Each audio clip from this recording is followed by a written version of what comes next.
Hi, everybody. Welcome to Bad Science Sunday. I'm so glad you're all here. And this week we have, an extra special treat. Starting off the night not being able to talk. This is going to go well. This is only going to go well. You know what? Eric, Skeptics and Scoundrels. What's your elevator pitch for all those people Nice who name, by the way. I didn't catch that until just now. I invented my own math? He Oh, did. you're He did. you're you're muted. I wouldn't do an elevator pitch because this elevator is going straight down. I can tell. But no, I'm doing great. Yeah, I'm so happy to be back. I had a blast last time with Jefferson Spatchcock talking about Ark of the Covenant, lightning rods, Tesla cannon bullshit, and I'm just this is gonna be fun. I can't wait. It's gonna blow off some steam from the week. This is gonna be awesome. Yeah. So here at Bad Science Sunday, we like to take a comedic approach to debunking science misinformation found on the internet. And I was just saying to Tap earlier, this is exceptionally bad. I think I always like tease people in the comments during Sunday. Everybody's like, "What are you doing tonight? What are you doing tonight?" Because I am like the world's best procrastinator, and I'll put my thumbnails up maybe 3 to 5 hours before the show, as one does. And so I'm always like, it's going to be crazy. It's going to be weird. And tonight, I think I've outdone myself. Yeah. Yeah. The Terrence Howard well runs deep. Definitely.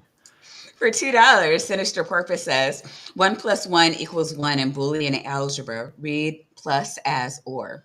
He's not wrong. Not wrong. She's not wrong. So, all right, where are we at? Doc, what do we got tonight? Brain damage. So You're not wrong. I don't even know what. Okay, so the channel here is not particularly important. I don't think. I think that this is just a person that is putting up content, so it doesn't really matter. They got a bunch of views. It's got a lot of I mean, how many views? So we've got 2.4 million views. In the last month, and they have 3.4 in 1 month million subs. However, I do not know, it may be true, but I do not know that this channel is endorsing the content in this video. Probably not, because are we sure? No, we're not sure. I'm not sure. Okay.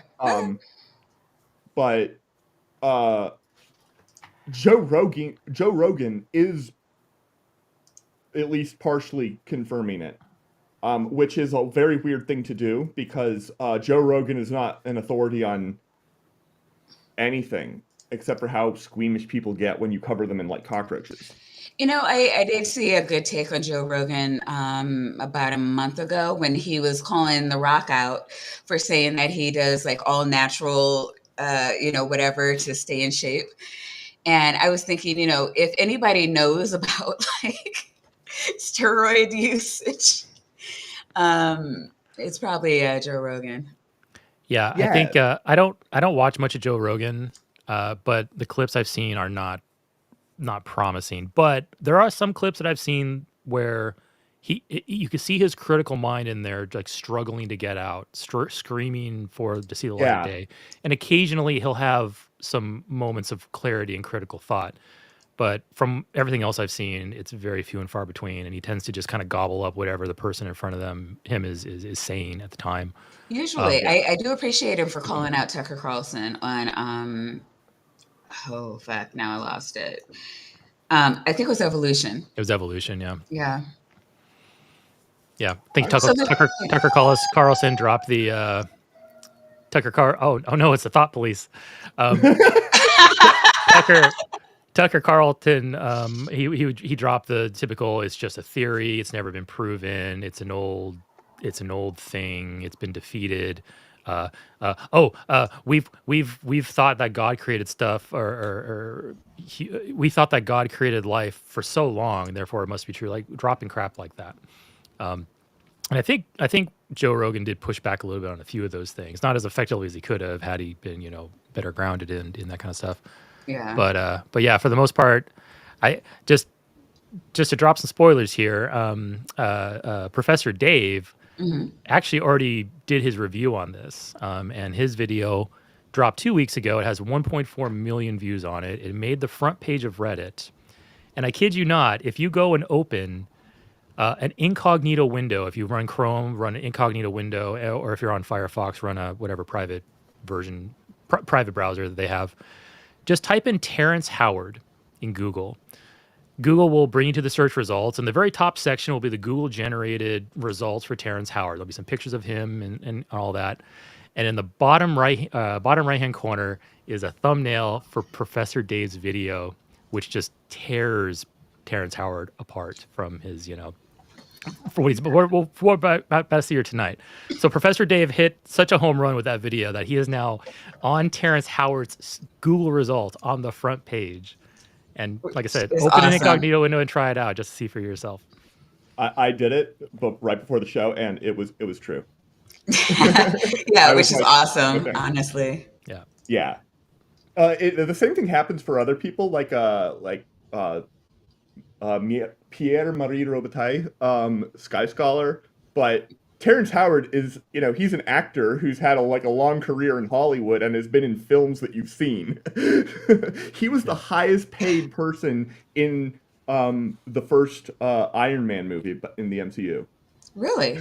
Yeah, really? Because Robert Downey Jr. was thought of as a risk because of the 90s. Yeah. And because of the 90s, because of this decade of his life in the risk. Yeah, I'm not wrong. You're not wrong. Yeah, this is a great way to put it. And he that was his sort of the start of his redemption. Yeah, and kudos to Robert Downey Jr. because I'm like, that guy. Yeah. He went from star to pariah to megastar, and right. No, that was two thumbs up. But really quick, before we get started, I do want to shout out Sandring Pearson, $20 said, millions of views for posting content made by others. What the heck? The cutest trucking dog ever, Savvy, only has 30 subs and a few hundred views on her shorts. Oh, the injustice. Seconded, everybody sub to a Sandrine and check out the cutest trucking dog ever. All right. Sandring. That's a metal first name. I like it. I've never seen that first name before. Very unique. I like it. Unique. Before we begin, I want to bring up. Terrence Howard is most well known for the claim that 1 × 1 = 2. He doesn't get into math deeply until further along in this video. There's a medley of stupid that we're going to go through. If we haven't gotten there by the end, we will skip to some of it because it you just can't not do it. Yeah. Oh. Okay. Let's do this, chat. Okay, Doc, are you ready? No. I don't think anything can prepare us for what we're about to get into here. That might be true. Yeah. Did you see the guy from Empire's speech, interview? Yes. Wow. Yes. That seems almost like he's not pretending. If he's pretending, he's doing a better job acting than Joaquin Phoenix. Well, Terrence Joaquin Phoenix. Yeah. Not Joaquin. It's definitely Joaquin. I think that was intentional, but I don't know. I don't even know who's talking, actually. Who is that guy? Some guy, yeah. The guy who interviewed me for Rolling Stone told me that Terrence Howard is a legitimate genius. You talk to the guy, the guy's absolutely brilliant. Maybe figured it all out. It wasn't nonsense talk. Some guy told me about some other guy, and I'm believing him. Oh yeah, he's totally legit genius. I mean, I was going to go with legit stupid, but this is something else you can do. As is this. We have Dr. Crappy Weasel in the chat. Oh. Mirror universe here. Meta. Back in the trench coat. Right. He was like, oh, this is shockingly coherent for a ridiculous thing to say. Shockingly coherent. I got to appreciate That's what I was that. thinking the entire time I was watching this video. Yeah. I think he's mistaking coherent with confident because the two are not the same. That's actually what I was thinking. Yeah. It's like I guess you can make people believe anything if you say it with enough confidence. It's a learned skill to sit there and just beautifully articulate BS. Just let it flow like water from your mouth, and it's a learned skill. People can just do that. And if you're particularly gullible, or you don't critically think, or you are enraptured by this performance, you can easily get swept up in this and accept it as true and go, yeah, this is coherent. This makes sense. Yeah. Oh, I mean, you're blowing my mind. I mean, that can happen to anybody, especially not knocking potheads, but these guys are potheads. So it's like, you're going to be even more susceptible to that. Because I've smoked and I've heard bullshit, and in the moment I'm like, whoa. Yeah, it's and like then later on like you go, dream. Yeah, then later on you go, no. So. Yeah, it's like I had the meaning to life, the universe, and everything all figured out. And now it's just like, what the fuck was I thinking with 42? Yeah. I mean, at least you have a cultural basis to say that. And there's this video features a compilation of the most viral moments from Terrence Howard speeches. Let's begin. They're on the same page as we are. Our DNA is made up of what? 5 elements, right? Hydrogen, carbon, nitrogen, phosphorus, and oxygen. I actually do not off the top of my head know if DNA is made up of only those 5 elements. I know it's definitely at least those 5. You know how they're arranged? I used to know this, but I'll look it up. Look it up. What is DNA made of? Dinner. Actually, oh, he's asking a question to the audience. He's asking, how are these 5 elements arranged? DNA. Well, when I asked Google, it says DNA is made up of 4 building blocks called nucleotides. Oh gosh, it's adenine. Thank you. Thymine, guanine, and cytosine. Thank you. The nucleides attach to each other, A with T and G with C, to form chemical bonds called base pairs, which connect the 2 DNA strands. I mean, we can get into, like, I'm sure there's like water and. So. Oh wait, and we're about to learn soon that energy is totally involved in there. So really quick, so I just did a search for what is adenine made of, and it says adenine is made of carbon, nitrogen, hydrogen atoms. Can you rewind me about 5 seconds when they're all the? He also included. Oh, why is it doing this? Sorry. It's okay. Where did it go? Hydrogen, carbon, nitrogen, phosphorus, and oxygen. And phosphorus is in there. That I know for sure. Okay. I think it's the least common one, but I'm not. Yeah. Yeah. I mean, points for getting the least common one. Yeah, I think which most people would skip over. I think for this statement, I've only looked at 2 of the 4 of the building blocks of the nucleotides, but so far it's tracking. So okay. Sure, we have 4 or 5 elements that DNA can be made up of. Okay, let's roll with that. Mm-hmm. Do you know how they're arranged? The phosphorus sits right here in the middle. That's not the middle, okay? You got a whole That's the beginning. Look at over this. Like, it's the middle of that little bit. And you got 4 oxygen atoms surrounding it. This OH group is like, what am I, a joke to you? I'm not an oxygen atom. One of these things is not like the other. Yep. It's probably the one with an additional element attached to it. Yeah. 2 more oxygen atoms. Now, these are the legs of that double helix. These are the legs. Now, the latter steps on it, they become the adenine, the guanine, the cytosine, and thymine. They don't do biologists call them legs? I don't know. Not in my books, but I don't talk to biologists, so maybe. Yeah. Maybe. I'm willing to bet that even if they don't and they think that's silly, that if they were to watch the rest of this video, they would agree with us that that's not on the top 5 list of things to complain about, right? Like no. Far, everything he says is on the list to complain about. I'm not giving him an inch. Okay, so on study.com, DNA has somewhat of a twisted ladder-like appearance. The legs or backbone of the double helix is made of repeating segments of sugars and phosphates. Beautiful. Well, Yeah. to be fair, he does have right here the word phosphate and sugar, right under the word nucleotide. Now, again, I don't know if it's him per se or the video makers that are inserting these clips. Because remember, this is just I think, and that's what I'm saying when you were like, well, I don't think that they're trying to support this. I really do.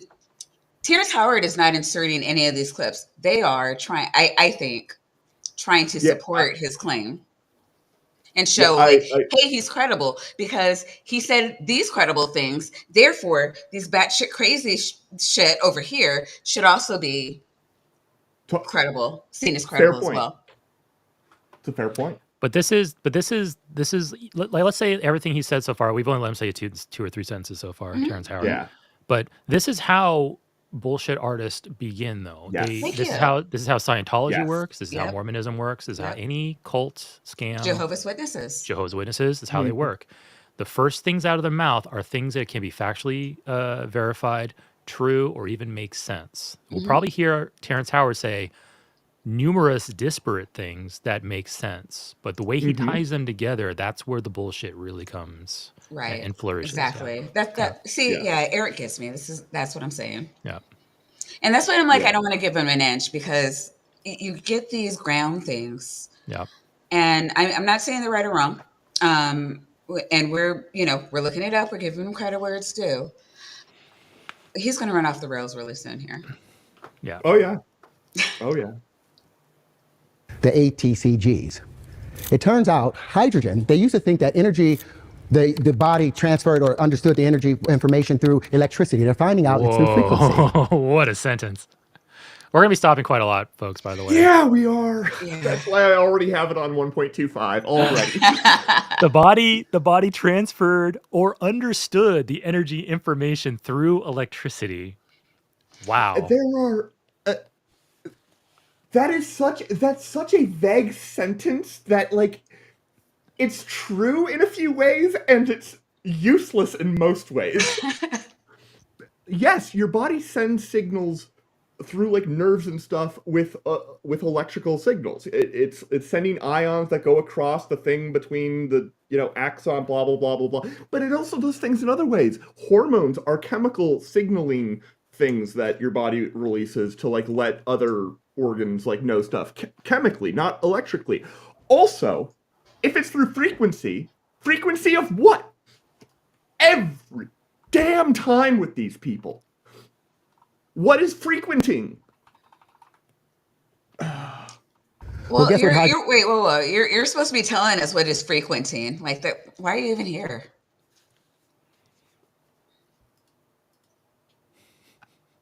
I'm not muted. I just don't have words. Also, for $2, Sinister Purpose says Jägermeister or wine and popcorn for $1. Jägermeister or wine and popcorn for $1 times $1, so it's actually $2. According to Terrenceology. Yeah. Right. Or we could mix and match Roman numerals and normal numerals and have it be 1, 10, 1, and then it's $1,101. It sounds like it's a key of E. To be clear, there is if you're talking about how the human body works and you suddenly put up a musical scale, you're probably not on the right track. Unless you're talking about the shape of like the inside of the human ear. And even then, probably not. This is entering Charlie from It's Always Sunny at the board with all his newspaper clippings and the map and the yarn, and he's like talking about how it's all connected. It's all like this all matches, guys. Yeah. We in less than a few sentences, we went from DNA, what it's made of, and now we're going into E major inside of music theory. And he's gonna draw some comparisons here. Yes. It's the color yellow. He's saying that E major is the color yellow. So now we randomly have colors in it. body transferred or understood the energy information through electricity. They're finding out it's through frequency. Well, guess what hydrogen sounds like? What? It's a key of E, and it's the color yellow. Hydrogen is in the key of E and the color yellow. And the color yellow. I love it. That tracks. So I don't even know what to Google here. So so what he's drawing comparisons that are, well, he's drawing these connections that are completely unfounded, but not necessarily completely factually incorrect.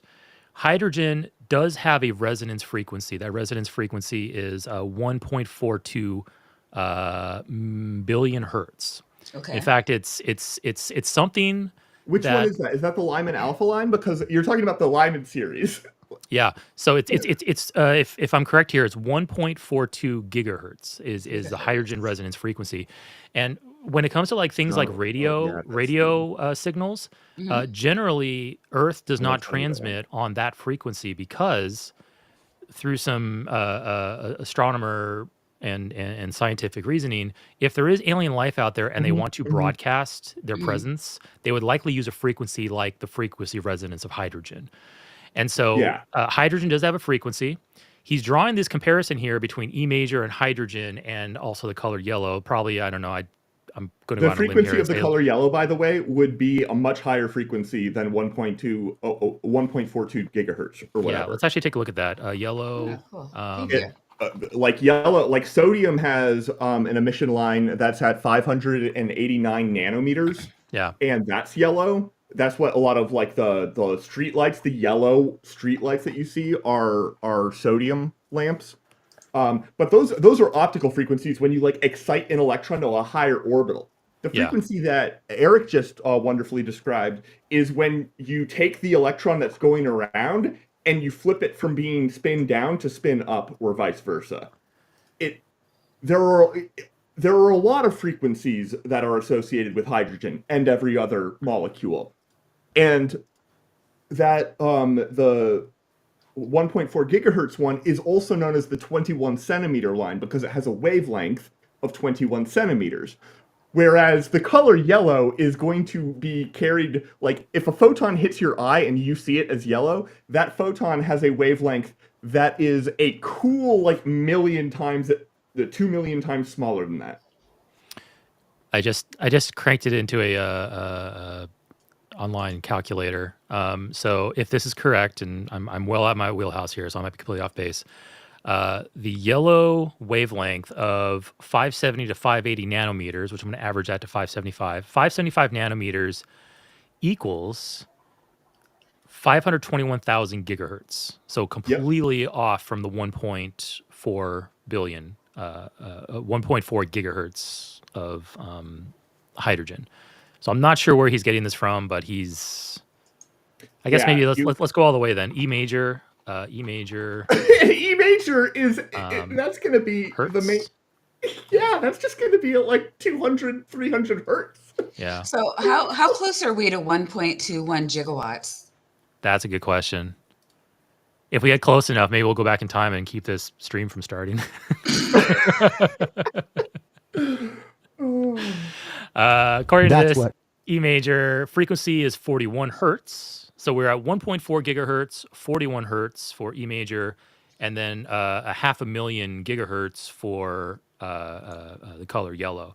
So I don't see at all how he is connecting all of these. These numbers are three different numbers, three completely different locations on the spectrum, and my brain already hurts. And at least two different physical processes, because E major is an audio like wave, and then the color yellow and photons are electromagnetic waves. They're just fundamentally not the same phenomenon. Yeah. Like I said, this is Charlie. This is Charlie at the board, and he's drawing connections because his brain. Yep. I don't want to. I mean, I'm not a psychiatrist. I'm not a psychologist. I'm not a counselor, but and Professor Dave leaned into this super heavily, and I'm fine with him doing that. But like Terrence Howard, when you have somebody who is creating their own maths and they're putting out stuff like this, and they're also rich and powerful and likely just surrounded by yes men, Mm-hmm. You get this Like weird. Yeah, you get this weird situation where literally no one in his circle challenges him on any of this, and that just Right. reinforces that, hey, I'm right because nobody's standing up against me. Nobody's proving me wrong. I was actually saying that in He's in a Discord bubble. today. Yeah, he's in a Yeah. bubble where he nothing challenges him.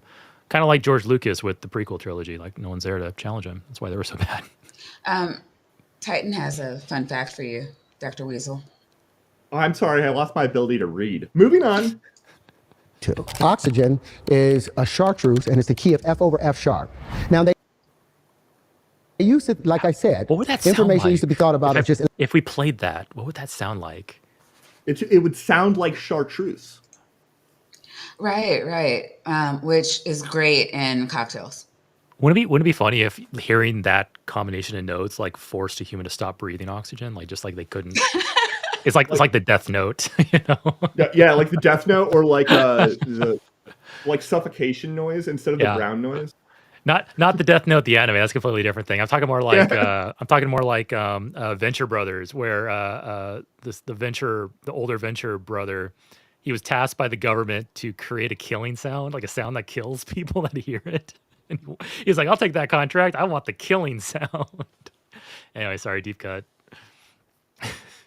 Electrical information passing on. But I got a question for you. Have you ever been at a party with some of your friends you ain't seen in 10 years, but y'all was like 14, you hung out and there's a song that came on and you like, and everybody got up and was live at that moment. Now say 10 years later, you got a friend with you. He's a good guy, but he wasn't there when me and my boys formed this. So when that song comes on, our DNA tightens. Whoa, wait. Tightens. Whoa, There's okay. a particular song. First of all, bold assumption to think that I go to parties or I have friends. But how does DNA tighten? How does my DNA tighten with somebody else? Are we copulating on the dance floor? Like, I don't know. That's great. Well, so what actually happened was, okay. So, oh God, was it maybe 7 or 8 years ago? My ex took me to this like country concert of somebody that he really likes, and I can't remember the name of for the life of me. And so he's having a great time, and I'm like watching everybody else having a great time around with him, and I'm not resonating with any of the songs at all. However, I see the rest of them, who was around the same age, were having a grand old time. And it apparently, according to Mr. Howard, was not because they are reliving fond memories from their youth. It was upon which they could what do you call it? Like not agree upon, but just like say resonate. What's the word I'm looking for? They were all vibing. Yeah, they're vibe. They're vibrations. Yeah. As their DNA tightens together. And I just was out of the DNA tightening for that. My DNA chose not to tighten. And that's why I couldn't resonate with the music. It certainly had nothing to do with me not being able to relate to this. As part of, a fond childhood memory, as it was with all these strangers that my husband was, DNA tightening with. So are you saying that in this party with your husband, you were really loose? Yeah, my DNA. Yeah. That's exactly what I'm saying. That makes sense. A scale in the genome for each and every one of us. Now, when that song is played, when your particular prime resonant frequency is played, guess what happens? Your DNA celebrates and tightens. Everything else gets pushed out. Ooh, I feel my DNA trembling. My DNA is trembling right now. It's quivering. My DNA is quivering with anticipation. I mean, man, he's just so on point. He's just effortlessly going from one field of study to another, and he's just drawing these loose conclusions. But the thing is, like, he's up on the stage, like, who's gonna stand up and stop him? Like, he's apparently in this video, he's a guest speaker somewhere. Well, but we have this handy chart here of DNA harmonically wave resequencing. I don't know what the hell that means. But you're the physicist. You're a PhD atomic physicist. You must know how atoms wave resequence harmonically. Yeah, you're right. You're right. What? Harmonic wave resequencing. What else are you learning in like atomic school?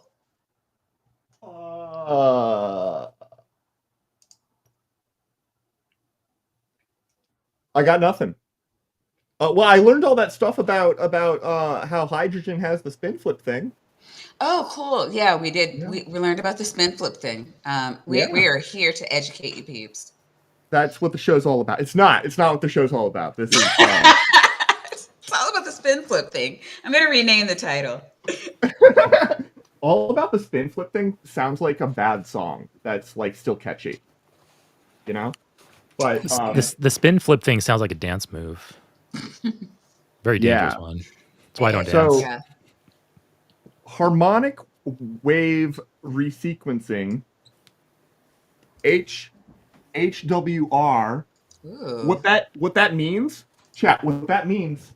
Oh, wait a minute. Wait, the chat. No, you brought out the holy whiteboard. Don't put it down. I'm doing it again. Yeah. Okay. So, harmonic wave resequencing equals. We have to balance the equation, and I'm not going to have enough room, so I'm going to write it down here. Okay. And I think you guys might know where I'm going with this. Oh yeah, totally. Yeah. I learned this in freshman year in college. Of course I know where you're going with this. Who says I don't know what's going on?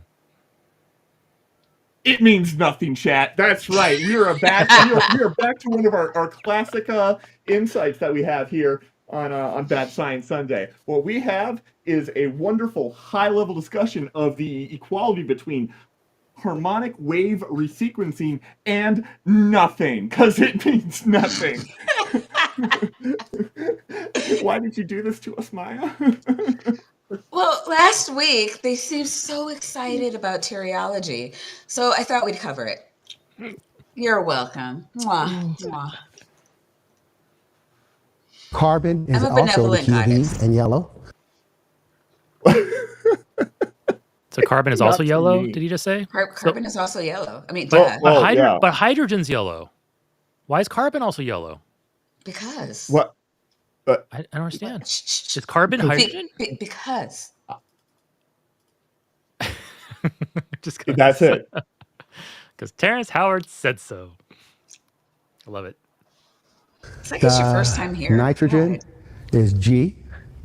And all these play a song. So say that the F over F sharps of the oxygen, the green, is only hitting at an...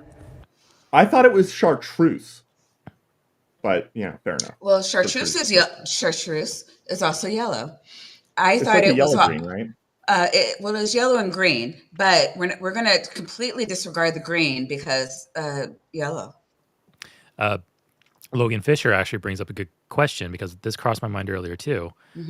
Perhaps Howard has synesthesia. Maybe he perceives certain sounds as colors. Oh, I've heard of these people. That's a pretty cool phenomenon. I used to have a fairly strong affiliation in my head, like mentally, between certain letters and some numbers and colors, but I don't really have much of that anymore. Well, I actually didn't see Professor Dave review this, and I'm not trying to write in on Professor Dave's coattails, I swear. I just heard about the Professor Dave thingy maybe 10 minutes before the show started. So I will now go watch that. But you guys actually were the impetus for us covering this tonight. I'll shamelessly cut in on that. 1.4 million, Professor Dave. You can share some of those views with us. Come on. I'm just saying, though. Yeah. I'll shamelessly take a slice of that pie. But seriously, though, after this stream, everybody should go watch the Professor Dave video on this. It's really good. But right after you like and subscribe, though. After you like and subscribe and donate and super chat and commit to monthly payments and pledge your ever dying allegiance to Maya and the Weasel Cult, yes, and also pledge your banner Tapioca Weasel if you ever rallies banners needing to go to war. You're gonna be right there with your house. Yeah, there's some people in the chat that are not cultists, and what the fuck? Do all of that and then go watch Professor Dave's video on this because it's good. Okay, way after. Because there's another frequency coming in from a generator over there that's changing and causing it to change. The F hits the generators. Carbon. So instead of hitting as an F sharp, it hits as an F. So when it hits the carbon at an E, it doesn't hit it quite right. So the domino don't file right. So the next. And this is why all my tests fail, because there's a generator nearby. What? How does a carbon hit a thing like an F of an oxygen at F sharp? What does that mean? Can you show me some math, Terrence? I am going to regret asking that. He doesn't need math. He has his diagrams. Look how look how well produced they are. There's graph lines, so it looks very educational and professional. They're nice and balanced. They're shades of gray. Like, I mean, this is. I will say the diagrams are clearly like stuff. taken from somewhere else and are actually pretty awesome and like have a fair amount of information on them. It's what he says over them that makes me die inside. It's domino, hits wrong. And so now we have malformation happening within our DNA because the frequencies are being pushed off. But when we hear our tone, we tighten back up. So yeah, I'm in the process of building the harmonic wave resequencer with tell me how another to doctor. tighten that back up. Oh, I want to see his harmonic wave resequencer.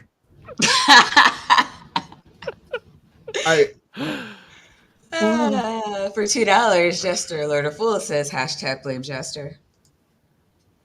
I can do that. I'll do that. Sure, why not?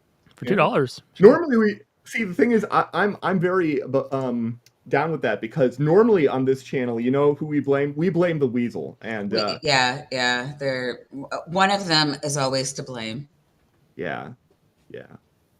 Sorry, I'm a bad. So Caden believes both hydrogen and carbon are both yellow is because the two elements tend to create molecules known as hydrocarbons. And hydrocarbons yellow our sky because essentially gasoline pollution, right? It's all connected. Hydrogen I'm just here to learn. Everything's carbon starting to fall into place. They tend to form molecules called hydrocarbons. Yeah, I think hydrocarbons are a byproduct of burning gasoline, and it's part of what turns our atmosphere the way it is. Gasoline itself is also a hydrocarbon. All like big, long organic molecules, oil, plastics, which are just refined oil, methane, like natural gases, all of that stuff. Is that why my old computers from like 1980s all turn yellow? I actually don't know why that is, but I know what you're talking about. Mate. That crappy yellow, like those IBM computers, like the early 90s, late 80s, like yellow, and certain plastics get all sticky to touch. Like it's factory sealed, and sure, it's been there for 30 years, but it's like sticky and gross to touch. What the hell, IBM? Anyway, go ahead. Most of those were actually released kind of yellow. For $2, Ember, who should be in bed, you naughty girl, is saying #Weasel Cult. Also, I'm home. Welcome home, Ember. It's good to see you. Who has been able to successfully building a harmonic wave resequencer with another doctor who has been able to successfully cure AIDS and cancer. That sounds very Star Trek. It does. Harmonic wave resequencer. Listen. Did you catch the other claim there, Eric? I didn't. I latched onto the buzzword. Who has been able to successfully cure AIDS and cancer. What? I missed this one. Yeah, wow. Yeah. Okay. Let's listen to the entire sentence. Okay. Our tone, we tighten back up. So yeah, I'm in the process of building the harmonic wave resequencer with another doctor who has been able to successfully cure AIDS and cancer. Wow. It's a shame the entire scientific and medical community is against this one doctor, or else we would have cured AIDS. It's the man. It's the they holding us all back. So because, I just did big pharma or some big bullshit. pharma. It's much more profitable to treat AIDS than it is to cure it. So we can't have nice things. I just Googled harmonic wave resequencing, and the very first search result is from a website called The Divine Trove. I really thought you said the new age bullshit generator was Google's slowly moving that way because we have so many crappy websites. I was listening very carefully. I believe he did say that. Fair. Right? Anyway, the first paragraph says stress management and peace through harmonic wave resequencing, and it has that new age Zen like silhouette of a human with like a glowing core. Oh my God. Harmonic wave resequencing helps people manage stress and find peace. This method uses special sounds at 432 hertz. These sounds can make your body's vibrations match a calm state. So immediately, like here's the thing, like harmonic wave resequencing. Like, I'm not a scientist, and if I was listening to somebody that I trust, like let's say I was listening to Tapioca Weasel, or maybe people I trust. Let's say I was listening to Professor Dave, and they dropped harmonic wave resequencing. I might be inclined to say, I don't know what that is, but hey, Professor Dave's dropping it, so it's probably a thing. Right. But the fact that Terrence Howard just dropped it, red flags went off in my head. I'm like, whoa, what is this thing? And I just looked it up, and sure enough, it's from a woo website. So it just shows how bias can play into this. I would have probably just accepted that this was a real thing had it come from somebody I trusted. When it didn't come from somebody I trusted, I then questioned it. Which I'll be honest, if Professor question everything. Dave What I'm saying is question everything. Yeah, I mean, but if Professor Dave said that, I might think twice. Yes. Like that was why, like, I wasn't expecting either of you to like react to that in the way that I react to that, because I was also. It's possible that is a thing in some context. To me, the word that doesn't make sense is resequencing. That's what triggered me too. Yep. Yeah. Harmonic and harmonic wave, those actually go together great a lot of the time. The harmonic equation is the equation that like gives you like sine waves and stuff. It's one of the most common, and this is why it gets appropriated and misused. Talking about harmonics and harmonics basically being like sine waves and multiples of those and things like that. The word can mean multiple different things. It also can just refer to a system like a spring, a harmonic oscillator, where your displacement is proportional to the force that you're experiencing. Yep. And it comes up constantly, but I don't know what being resequencing is.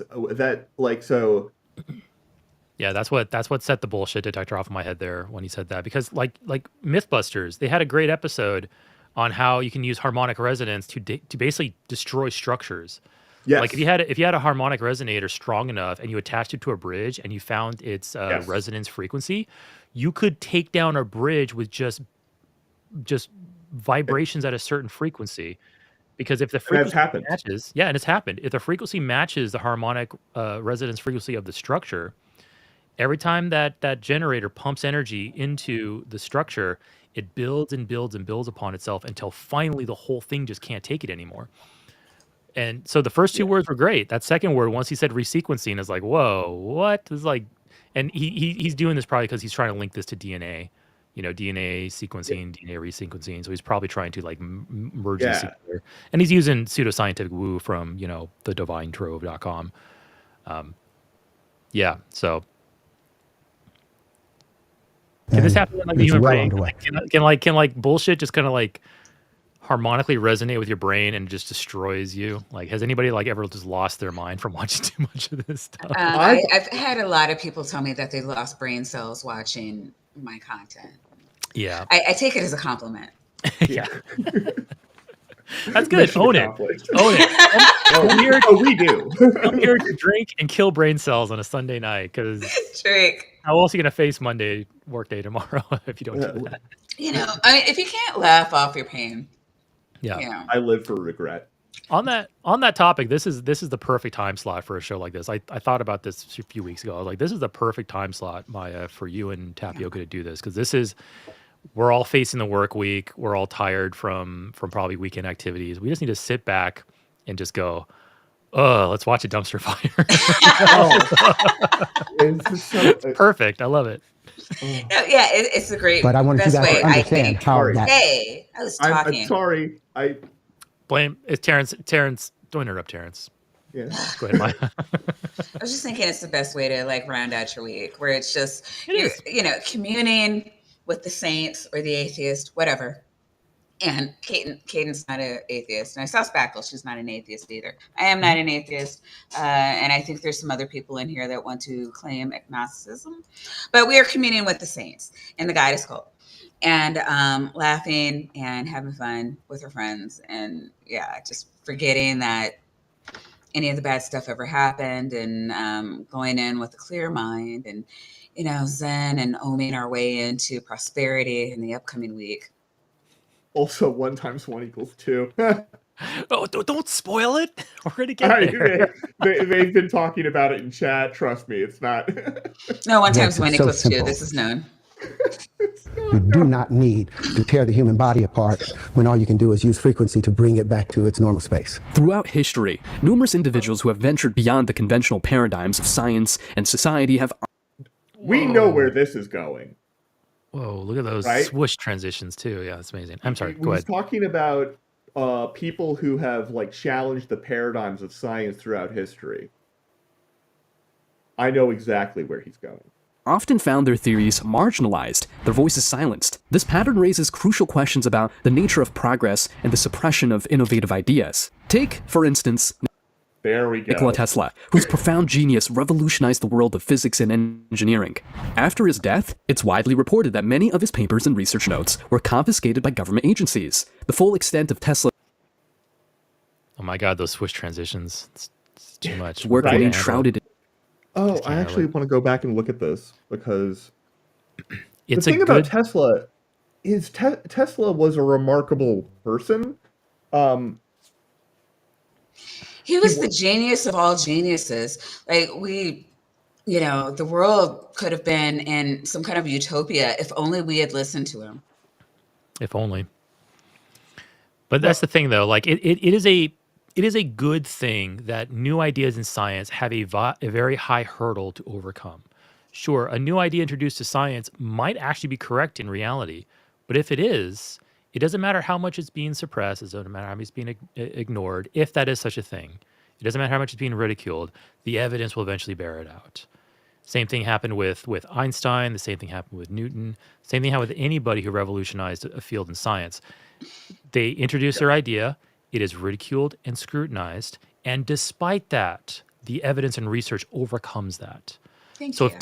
If Terrence Howard, or whoever he's talking about Tesla here, if those ideas are legitimate and those ideas actually do hold water, then it doesn't matter how much shit we throw at it or how much mud we fling at it.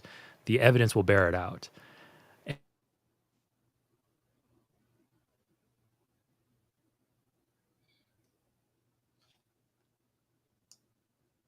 I am. Okay, I thought my internet went down. Is it? Can you hear me? Did Eric's internet go down? Because I could hear you, Maya. Yes. Okay. But oh my God. No, I mean because I've been. Choppy. Yeah, my video I know has been very choppy. I don't know. Are we still live? Can people hear us? We should probably make sure that we're still live first. So please let us know. Oh my God! Yeah, Shane is saying I thought it would. Okay. I thought it was me, Lal. No, that is so crazy. Okay, and now Eric's dropped out. That is so funny. I really thought it was me because I've been getting like flashes saying that my internet was bad, like the entire stream. And then I was like, oh, fuck, this is it. All right. Yeah. So everybody on screen thought that it was like our connection because it was that thing where it would like stop and then it would like fast pace it sort of a little bit. But okay, it's doing that for you too. All right. It's just a bad internet day, I guess. But you know what happened? I'm getting everybody is saying yes, sounds good. You're live. Well, I'm sorry. You and I are good. You know what happened to our internet, Maya? They. It was confiscated by government agencies. I mean, Clearly. Eric's internet, not ours. We're still because. Yeah. Oh wait, maybe did Eric like turn from the dark side? Maybe. Because I've been cashing my government shill checks and everything, and I know you have as well. So maybe Eric is actually a double agent. And that's what's happened here. Maybe they're doing some kind of a body swap thing so that he's getting too close to the truth. It could be. All right. Well, the stream must go on, and hopefully he comes back. That would be optimal. Indeed.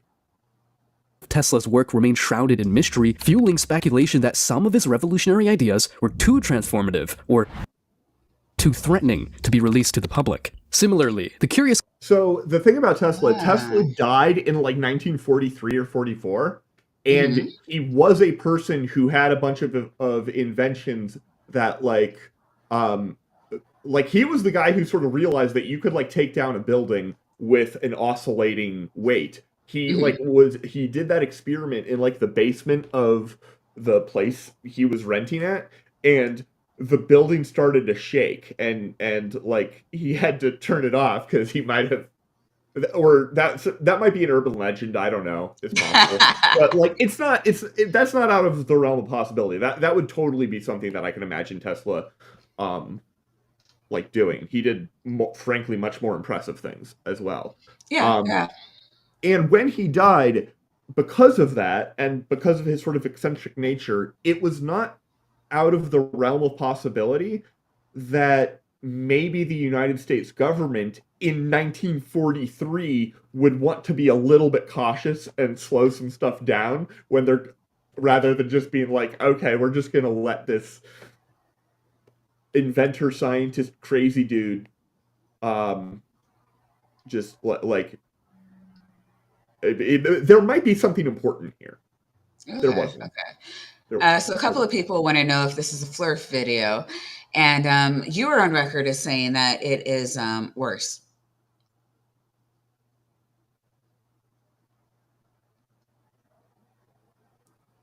I'm on record as saying what? That it's worse. It is worse. This is worse than Flat Earth. I mean, okay, so far, what we've seen so far has not been worse than Flat Earth. Not yet. Not yet, but it's coming. So what you're saying is everyone needs to brace themselves. Hey, I'm back. Look who was right. Hey, I'm sorry. I think Terrence Howard hacked my computer. He didn't like what I was saying, so I think we all assumed you were raptured. I don't think I don't think he has the ability to hack your computer. I don't think he's got that skill set. He probably knows people though that, deep state stuff. That's that's true. Yeah. Anyway, I forgot what I was ranting about, but yeah, Terrence Howard wrong. We can continue. Oh no, we've moved on to Tesla. That genius. Okay. Let's go. Of Royal Raymond Rife. And actually, he just finished Tesla, and now he's talking about this guy, Royal Raymond Rife, who I don't even remember, even though I saw this earlier today. Yeah. So just fair warning. So my computer was crashing a few weeks ago, and then I thought I fixed it. Now it just crashed again, so it's intermittent. So if it happens again, you know what happened. I'll well, you have been streaming all day. I have been. The computer can only take so much. I suspect it's this USB hub I have attached to my computer, so I just detached it, and hopefully everything's fixed again. But it's really annoying because I'm a computer guy. I put a lot of money into my rig, and if it does stuff like this, I get super sad. So yeah. Anyway. Rife machine could cure cancer with frequency therapy was met with considerable skepticism and legal challenges, leading to the eventual downfall of his research. Critics argue his science was flawed, while supporters suggest his work was undermined by a medical industry that felt threatened by his claims. Moving into the realm of entertainment and social influence, actor Terrence... Yeah. That conspiracy. So it happened to it happened in Tesla. It must be happening to Terrence. It must. Oh, that makes so much sense. Yeah. Yeah. Also, for $2, Jester Lord of Fools says nothing sus with Eric. Everything is fine. I was not just replaced by a doppelganger during the downtime. What? No, that was one of my theories. Oh, really? Did I just infer that from this comment? That my computer goes down. That's when the agents come in, muzzle me, and drag me off, and then they drop a pre-made clone here with all my memories, but programmed to start apologizing. Yeah, it's like you're in my brain. Yeah. We were talking about how you're a double agent because Maya and I have been cashing all of our government shield checks, and like I know you have too, but like maybe you were actually secretly part of the rebellion. Yeah, maybe rebel scum. So I'm glad the agents were able to sort that out. Yes. They cleaned up on their way out too, so I'm really happy that they didn't leave a mess or anything. They even replaced the door they kicked in. That's impressive. Example. Known for his acting career, Howard's recent foray into the realm of alternative physics has been met with both intrigue and disdain. Whether his theories on the structure of DNA and its relation to frequencies hold... Intrigue and disdain. Those are the two words I would also use when I view a dumpster fire. It's like... This is gross, but I can't look away. There's something about it. Right. Cold water is subject to scientific scrutiny. Still, his abrupt descent from Hollywood raises We're just like, scientists think it's all nonsense. Moving on. I know, right? Yeah. eyebrows. It suggests a pattern where celebrities who diverge from their expected roles and advocate for radical ideas quickly find themselves ostracized. I want you guys to know about a 6,000-year-old secret. 6,000 years. I mean, not a well-kept secret if you figured it out, I guess. Where is Terrence Howard speaking right now?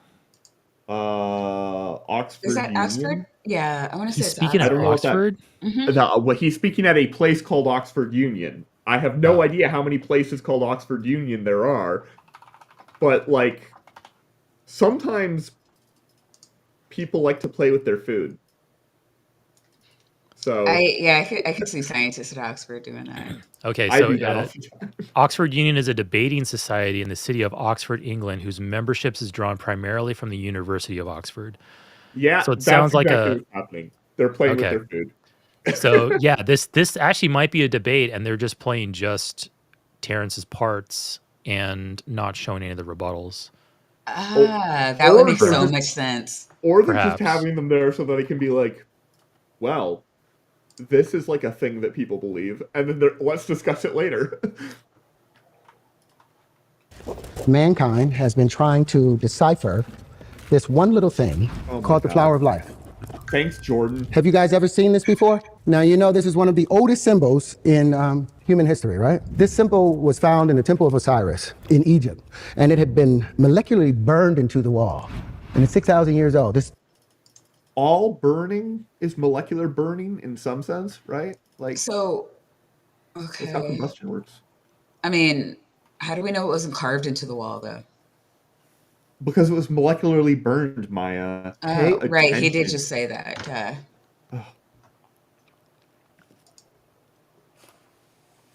The same symbol has been found in the forbidden temples in China, sitting under the fufu dogs.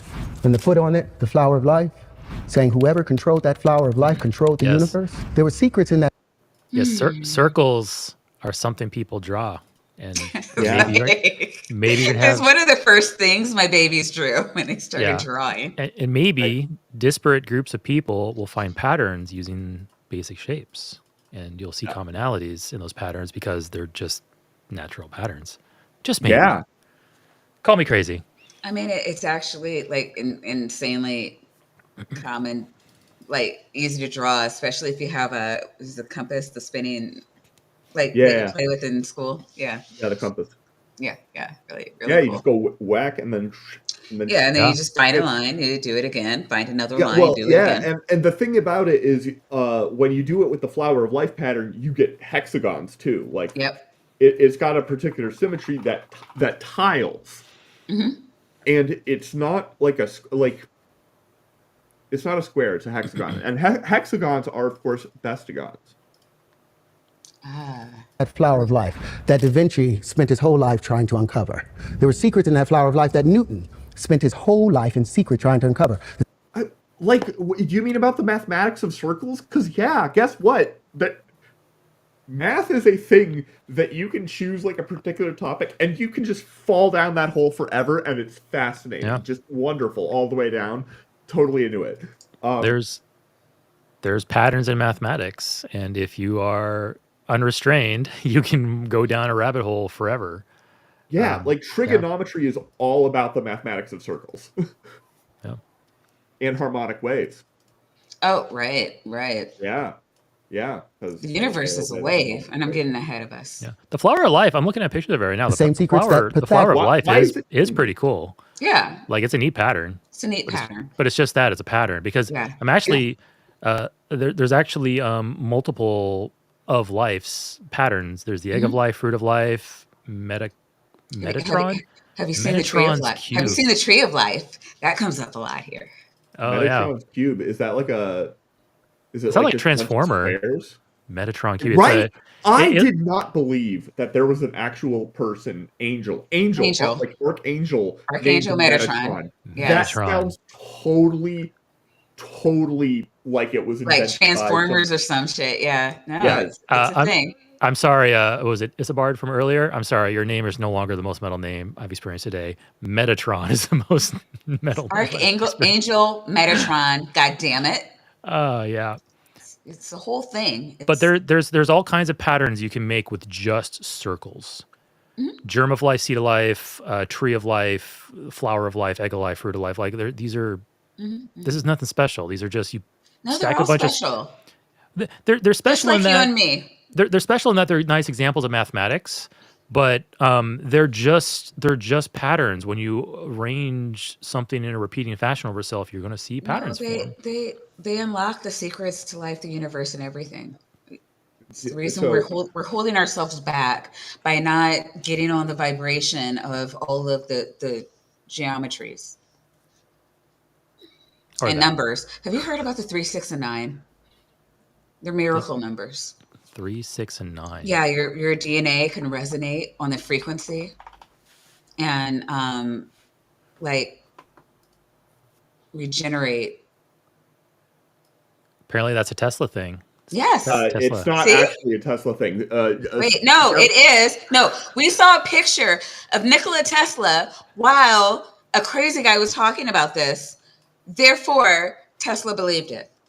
You know that's how it works. Yes, Mom. Damn it. It's a Tesla thing. Rigorous. Don't interrupt the guest. Don't correct the guest. Was desperately trying to uncover. But the problem... I'm correcting you, Maya. No, I didn't say it. Eric said it. He said apparently it's a Nikola Tesla thing. And we've heard this from at least 3 separate crazy people. So he's just confirming it. They kept seeing this in a 2-dimensional space. They couldn't get it out of this 2-dimensional frame, and as a result, they got. Yeah, I mean, yeah, it's how I can tell because I know what my computer screen is, and it's that the white highlighted stuff here. That's in the diagram I'm looking at because I have it right here. That's the fruit of life, the brightly lit ones. Which is a subset of the flower of life because it's the same pattern, just the flower of life has more circles. I can send it over. This makes sense. Yeah. Boom. Stuck in this plane, a flat plane. Now, what Da Vinci and all of them wanted to do, they were trying to find a way to bring this flower to life because what is inside of it? Well, apparently there were secrets inside of it.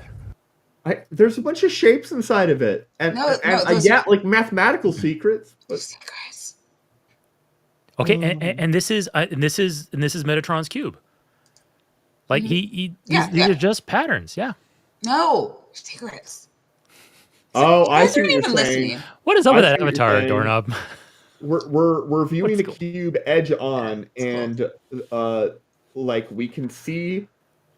So a cube has 8 vertices, and on this one we can see 7 of them, and then the 2 of them are in line. So this line, this line, this line, this line, this line, this line, this line.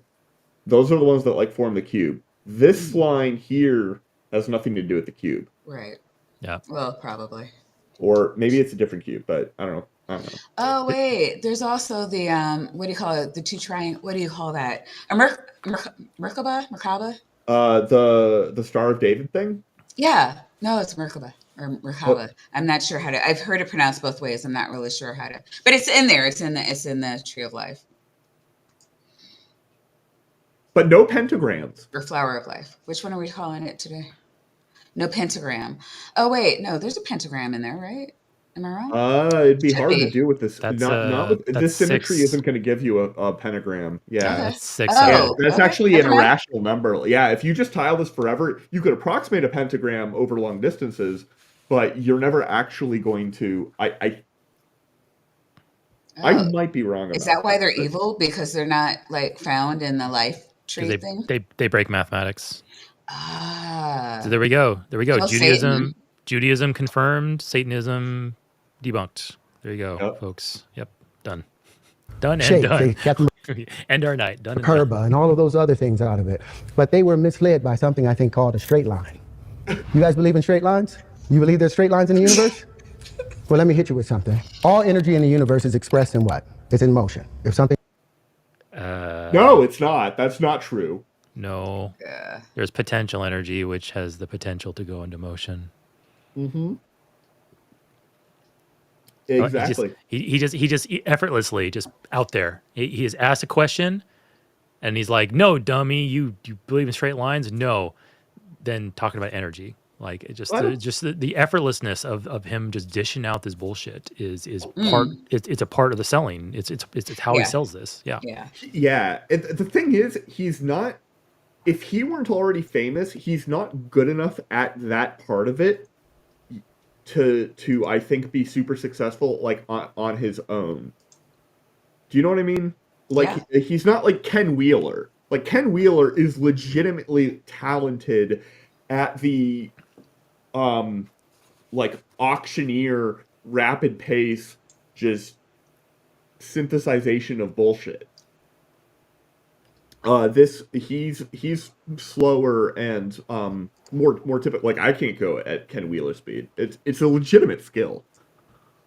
My favorite was when Ken Wheeler started like publicly like denouncing, ridiculing your degree online live. That was a great moment. I wish I had recorded it, or maybe I can go back and clip it. Like me personally, I don't remember. Remember, you were like, "I'm a PhD physicist," and he was just like, "Oh, are you?" That did happen. Sorry, you wasted all that money. He said, "Sorry, you wasted all that money," or maybe somebody else in chat did. No, they were all doing it. I got paid to get a PhD. Like it's a job that you get paid to do. For $5, Sinister Purpose says, little known fact, Gödel's incompleteness theorem refers to the grade Terrence Howard received from his third grade math. Oh, that's a funny joke. Good one. Sick burn. Still is no energy. Kinetic, right? All motion is expressed in what? You look at galaxies. Are they expressed in straight lines? Expressed in vortices. All vortices. All vortices. No, they're... Vortices, it's a vertex, right? That's a single point in space, right? There's no straight or curve to a vertex because they're just single points, right? There's like I can't clarify what he's saying because it's not coherent. Like everything is vortices, not straight lines. What do you mean by that? Like, do you mean that like a particle only goes in a straight line, like doesn't technically go in a straight line? Yes, that's true in a lot of senses, but they don't go in vortices. They only go to vortices if they're like next to a black hole. Most of the time, they just go in mostly a straight line, and then they hit a thing and vanish. Yeah, thank you. I got my terminology mixed up there. A vertex and a vortex are two different things. So yeah, vortices is the fluid that revolves around the axis lines. So basically, like toilet water going down the drain that's a vortex. It's when you have a circular like flow of something. It could be, for example, you could have a bunch of you know how when you put I can't believe I'm using this example. You know how when you put a bunch of iron filings over a magnet on plexiglass and how all the little iron filings line up with the magnetic field? I've seen it happen. Mm-hmm. If you could like hypothetically arrange those in like a circle, and you can actually do this if you put them inside of a torus. If you basically wrapped a bunch of wire around a thing and made that go in a donut, and then you lined up all of the iron filings inside, they would go and they would form a circle. And if you like went from one to the other, you're going around, and they would, if all the way you go in until eventually you meet sort of a point where it can't do anything. And that's the core of the vortex. Like, but not everything does that. Things go in mostly straight lines all the time. They don't have an appreciation. If you want to be really, if you want to be like, okay, so I'm going to step way out of my wheelhouse in this one. But Einstein's theory of general relativity with space-time and how, massive objects curve space-time, then we have gravitational effects literally everywhere in our universe. So if you think of space-time in that sense, and then there's gravitational influences everywhere, nothing travels in a straight line because space is curved in some way at all points in space. Like you could maybe go there at that point, but like. But all free particles travel in a geodesic. Of course, there are how many? Which is the version of straight line that you have in curved space-time is a geodesic. It's like, and it really comes down to what the definition of a straight line is. So when he asked, can you think of a straight line? No, you can't. There aren't any such things. Well, it depends on what you mean by it. Like there are straight lines, but if you are looking at it from like a space-time perspective, general relativity perspective, or some weird like gotcha position perspective, then sure, you can say no, that there isn't. But that's not what people think when you say straight lines. So he's using this type of like verbal trickery to make himself appear like he's actually smarter than he really is. I couldn't agree more with everything you just said. Absolutely right. And I do want to thank Vonrick for gifting us 10 more cult members. Welcome, Katina Baez, Alex Markle, John Hudson, Daryl Frost, Spooky Bed Hair, Jeff C., Carol Kinzer, God, can't talk today, and Peter Guns. All of them have been cultists before. Welcome back to the fam. Love you, and thank you so much, Vonrick. Oh, do you know how many more we need for that next emoji slot? Which I'm going to hold you to. It's got to be the T one. It's okay. When I last checked, we were down around 111. So, like, we've got work to do. Terrible. Okay, all vortices are expressed in what is the question at the bottom of the screen here. And I'm afraid for the answer. Aren't you, Maya? Are expressed in what? Waves. Okay. They're not. They're expressed in a winding around a singular point, basically.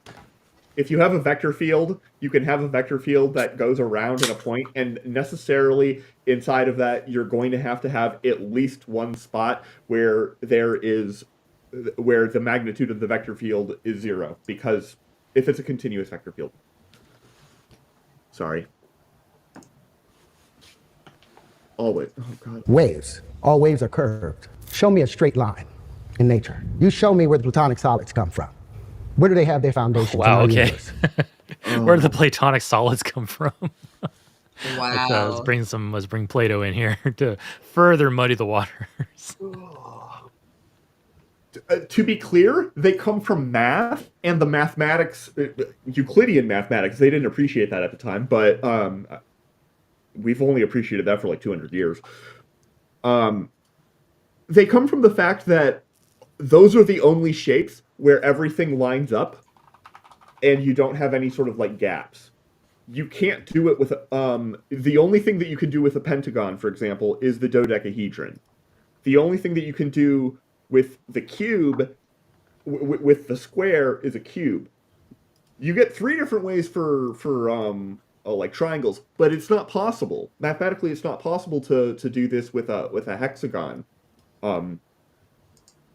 thing, for example. So it comes from math, but Terrence is remarkably bad at math. Are there any straight? No, go ahead. Yeah, I can only second that. Well, because I'm looking. So he talks a lot about the flower of life. We could, because I'm also like conscious of the time. Yeah, no, we only have an hour. Yeah, here I'm going to skip to the next section. Is that Plutonic solids? Mm-hmm. Is that spelled correctly? Oh my God! Isn't it Platonic solids? It's Platonic. They're named Plato. Yeah, it's after Plato. It's Platonic solids. Well, maybe they're like special Platonic solids called Plutonic that look like Platonic Are these from solids. like Disney's Pluto? Is this where this comes from? Because that'd be way more fun to learn in school than Platonic solids. I mean, it's got the 5 elements. It's got air, earth, fire, and water, and then of course ether. Yeah, I just typed in Plutonic solids in Google. Did it say? Did you mean Platonic? Platonic is nothing but Platonic. Oh my god! So was he conflating Platonic with the planet or with the Disney character? That's what I want to know. Maybe he's just stupid. Oh, Maya, why you gotta be so pessimistic? You're the second person to accuse me of that this weekend. I wasn't the first, was I? You were not. Okay. You could be the third. I could be, but I'm not going to. Sometime tonight you'll have another opportunity to be the third person. Yeah. Lines. If you look at any. Oh, I was gonna go to the next section here. Oh, real quick before we go on. Richmond Dice just became a cultist. Thank you. Welcome to the Tapioca family. Exactly. Please enjoy your tapioca weasels, your vaginas, and your nitties. I've spent 45 years searching these things out and trying to figure out what the universe really, how I like the stagehands just awkwardly pulling the platform out of there. That thing looks heavy. Searching these things I mean, out and trying. We don't have time. Oh my god. To figure out what the universe really, how it really worked. And we've come to find that the universe, they are abandoning the standard model, the ideas of black holes and dark matter, for an electric model of the universe. No! That is not true! Do not lie about my people. We are a proud people, and for once, I'm not talking about weasels. To drive a physicist crazy. The electric universe is so completely rejected by the scientific community for so many reasons that most of them aren't even aware that people actually believe this. Because it's so obviously not a thing.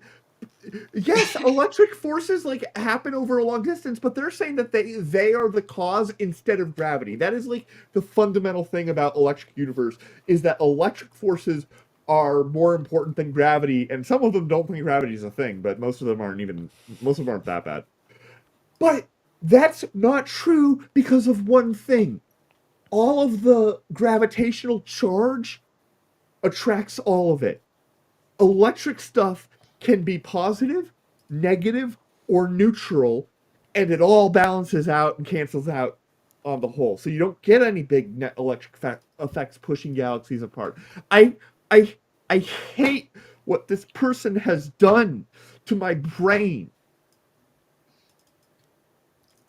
For $2, Shane Billowitz says, okay, seriously, how are Goofy and Plato both dogs? That's a good question. This is one for the ages, I'm telling you. Why does Donald Duck not wear pants? I mean, these are questions that have stumped mankind for generations, and I don't think we're going to make any progress on that in this. When I was young, he did. Mandela effect. Just saying.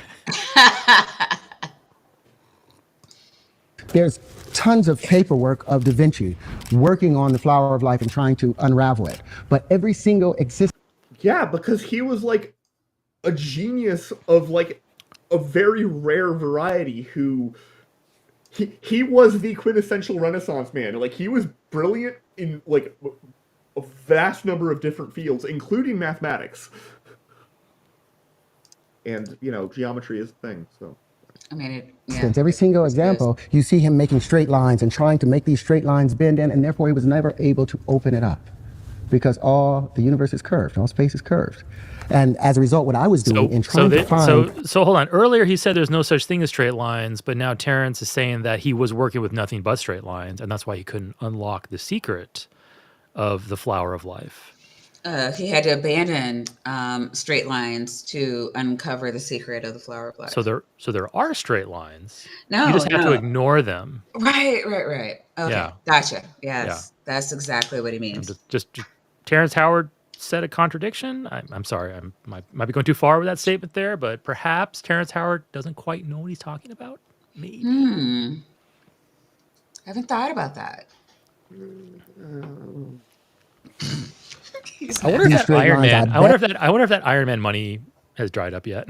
That's why he's doing this kind of stuff, right? And the idea of the straight line. The shortest distance between 2 points is curved space.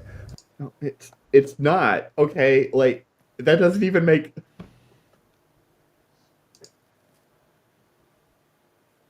I don't know what to say to this. The shortest distance, for the record, the shortest distance is going to be a number because distance is a scalar quantity.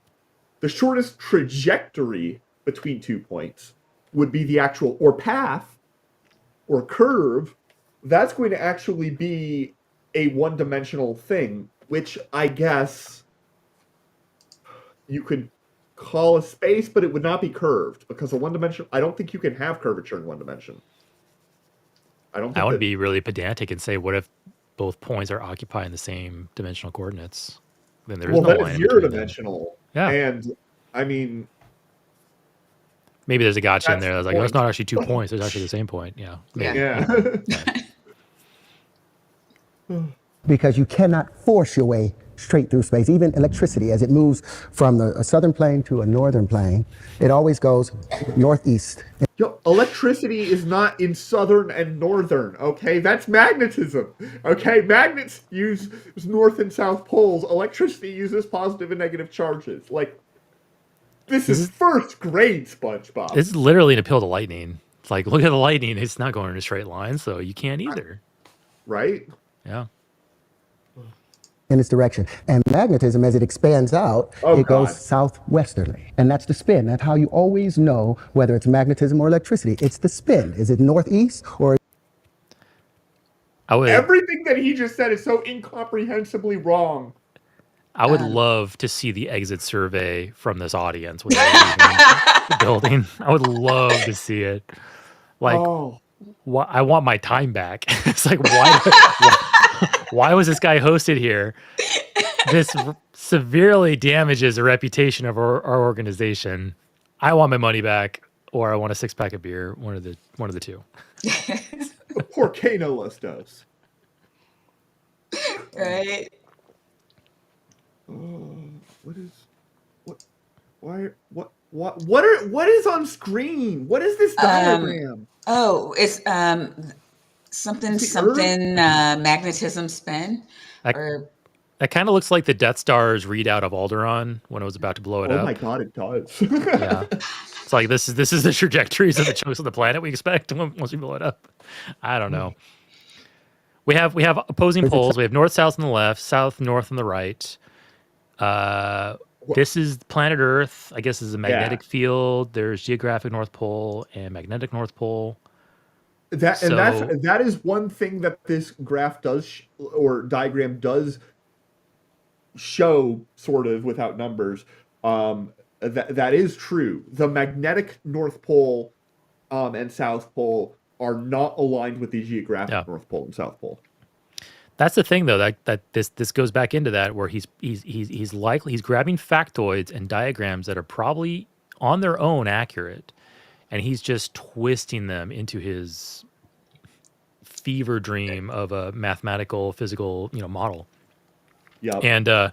And Thylocolian Kennedy, right there. Oh my God, Terrence is going to blow up Earth. We've got to stop him, folks. We have got to stop Terrence Howard from blowing up the Earth with his bullshit. Yes. But we'll do it tomorrow. It's too late tonight to stop. Too late for today. Southwest. But in trying to define the spaces, it allowed me to see that all of these in between, what we have been dealing with is these petals. All of mankind have dealt with these petals, but it's these other shapes that we've ignored constantly. Well, those other shapes were the in-between spaces. They were the things that... The counter spaces? Oh, is that what he's talking about? I don't know if it is. I don't know if he knows. It's the in-between spaces, like that one song. The space between, right? What song is that? I have no come idea. on. It's from like the 90s, I think. I was born in 2014, so... Yeah. Oh, well, you are a bunch of weasels in a trench coat. That makes sense. That follows. Yeah. It's Dave Matthews Band. Filled up The Space Between. Yeah, 2001. See, they're on some Terrence Howard level shit. I'm not there. I'm not there.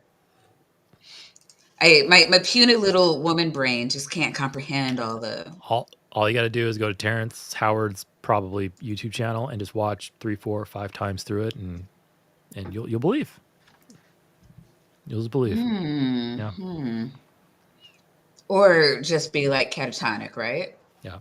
You got to be like, don't be like Da Vinci. You got to let go of those straight lines. Let go of critical thinking and logic. Just let it flow. Just accept it. Let it happen. Yeah. Oh, yeah. Crystal caught it. See, we need to listen to Crystal. There you go. I make it a policy of mine that I basically listen to Crystal anytime she says, like, a sentence. Crystal is just a font of facts and support in like every live stream. She's it works out. Yeah. Yeah, let's all hear it for Crystal.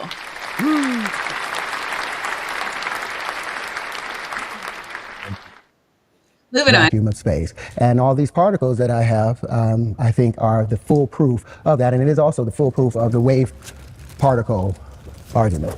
In the heart of this exploration lies the fundamental principle. So now we're talking about scientific proof. So immediately, Terrence is now completely outside the realm of proper scientific study because there are no proofs in science. There are only theories supported by evidence. Unless he's trying to take this from like a mathematical approach, but I haven't seen any math here at all. I will say you could totally put a mathematical proof inside a scientific paper if it was short enough, but your point is fundamentally correct. Yeah. The only place where you get proof is math, and that's because you're working within you're working with the inferences of logic and a few fundamental axioms. Mathematics is fundamentally the exploration of formal axiomatic systems, in my opinion. Mm-hmm. Yeah, I'm not sure when this talk took place. It was before or after the black hole thing came out, but I don't know that facts or logic factor into his rantings. It's probably anything that like is outside of whatever he's deemed to be true is probably just like the man trying to hold him down. It's got to be. It's the only explanation. Can't be wrong. It must be something exterior to me because I can't be wrong. Yeah. Oh, and let's never ever forget this salient point. Yeah. I think we might be starting to get to some of those ideas. Energy in the universe is in perpetual motion. This motion manifests in vortices, waves, and spirals rather than straight lines. Modern physics, with its study of galaxies and celestial bodies, supports this view. Galaxies do not... No, it doesn't. Okay, trust me, I am a physicist. Trust him, bro. I don't, sorry. Well, blessed be he says that you're like a fake scientist. Well, blessed be he isn't here, is she? Because she doesn't love me. She is not here. Wow. It's you know what? I was wondering why it seemed less crazy than normal. At least in the chat. On screen, at least one of us is dying inside. It's very calm in chat tonight, yeah. It's very calm in chat tonight. Yeah. I've been dead inside. Okay, I was feeling lackadaisical all day. No, I didn't mean it like that. Damn, girl. arrange themselves in straight paths, but in swirling spirals and elliptical orbits, a pattern mimicked in the structure of the DNA. Straight paths, but in swirling spirals. I think, doesn't elliptical have another L there? Oh, don't make me spell stuff. Oh, that doesn't look right. Yeah. Yeah, it doesn't look right. I think elliptical has 2 L's. Oh, you're right. It does. It does. I can spell. I'm smart. Well, that's the thing. I cannot. I can't spell for shit, but I do know how to put shit through a Word document to make sure that I'm spelling it right before I go live and broadcast to everybody and God on the internet. But it's just me. I'm 42 years old, so about the time I was 10, that's when we got our first computer, and we had a word processor which had spell check. And that's why I can't spell, even though I'm well into my 40s now, because I always had a machine to do it for me. And I'm hopeless with spelling. No, I'm 44, Catholic schoolgirl. The nuns were relentless, and I was doing okay until around the time that the internet started spelling things for me. And then I was just ADHD, fuck shit I don't need to keep up with. Yeah. And, I got limited space up in here. I don't even learn how to spell words. Yeah. I need to know how to walk my dog and drive my car. I don't have time for spelling. You're not wrong though. And English is the worst language for it, because English has the nature of English, and this is also a consequence directly of the fact that it has become the sort of dominant language in many areas in the modern world. It has absorbed so many things that there are no steady rules. The only way you learn things is from just learning a new fact about the world. You can't really reason your way into it, which is why I went into math and physics, because you remember 15 things, and you're probably good for the next year and a half. Yeah, pretty much. Yeah. That's why that might be why I like software development so much. Yeah. And also Japanese. I love the structure and the organization behind it. I mean, I'm sure they have their exceptions. Every language does, but yeah, English's way that it breaks its own rules is just disgusting to me sometimes, because it's I would hate to be somebody learning English as a second language, because there's so many exceptions. There's so many issues with it. I before E, except after C, except for these examples or exceptions we have over here. O-U-G-H. Screw that noise. Yeah, I want something. Let's all start speaking Esperanto. I think Esperanto is a good language. It's completely invented. It gets rid of all that. So let's start speaking Esperanto. What is that? Esperanto is a completely manufactured language from the 1960s. It's the most spoken constructed language, or conlang. Who speaks it? I believe it was a language invented. It was a language invented so that diplomatic relations between countries could be eased, because it was a common structured language that was invented that anybody can adopt and use to it's planned. Communicate. Yeah. The sort of fundamental advantage of it is similar to the fundamental advantage that a city gets if it entirely burns down, like Chicago did, which is when it rebuilds, it can be okay, well, we're gonna plan this out instead of it just be a mad hodgepodge of whatever. But I think that there's no way, if Esperanto caught on, it could never catch on with the general population, because then it would immediately fall victim to that. It's immediately become corrupted. That's how, yeah. So it would require itself to be isolated just to this group, which is a terrible idea for transparency of diplomatic discussions. So yeah. Don Giovanni says everyone should speak Klingon. I don't think Klingon is equipped for some of the more subtle aspects that language requires, though. Kapla. Jester, Lord of Fools, says there should be proof in every Bad Science Sunday episode. If it's not your drink, Maya is not responsible for what happens. PSA. Yeah, there you go. It's a nice sleight of hand on words there. Yeah. I think that's technically double entendre. I think double entendre has just become synonymous with being a sexual concept. That is what pops into my head whenever somebody says double entendre. Yeah, but I think technically it's not. Yeah. So. And elliptical orbits, a pattern mimicked in the structure themselves in straight paths, but in swirling spirals and elliptical. I just want to point out that Google got it, or the software got it correct. They spelled elliptical correctly at the bottom of the page. Here. Right. And, it is down there. They didn't. So because an anonymous bot can understand what he's trying to say better than he does himself. This is why we're all bad at it, though, right? Is because the robots started doing it for us, and frankly, I have very few problems with that. It's Platonic solids in elliptical orbits. That's makes a lot of sense. Yeah. Or elliptical. Elliptical orbits. A pattern mimicked in. Because it's like Eli, like this Eli is right. Elliptical. Sure, why not? Well, then the P would be silent, because then you have Eli, and then you have a thing that starts with PT, and P would be silent. Because, language. Range themselves in straight paths, but in swirling spirals and elliptical orbits. Sorry, a pattern mimicked in the structure of the DNA helix and the spiraling arms of hurricanes. It's all Howard's perspective resonates deeply of the DNA helix and the spiraling arm. It's all connected. That's a tornado. That's not a hurricane. Yeah, that is a tornado.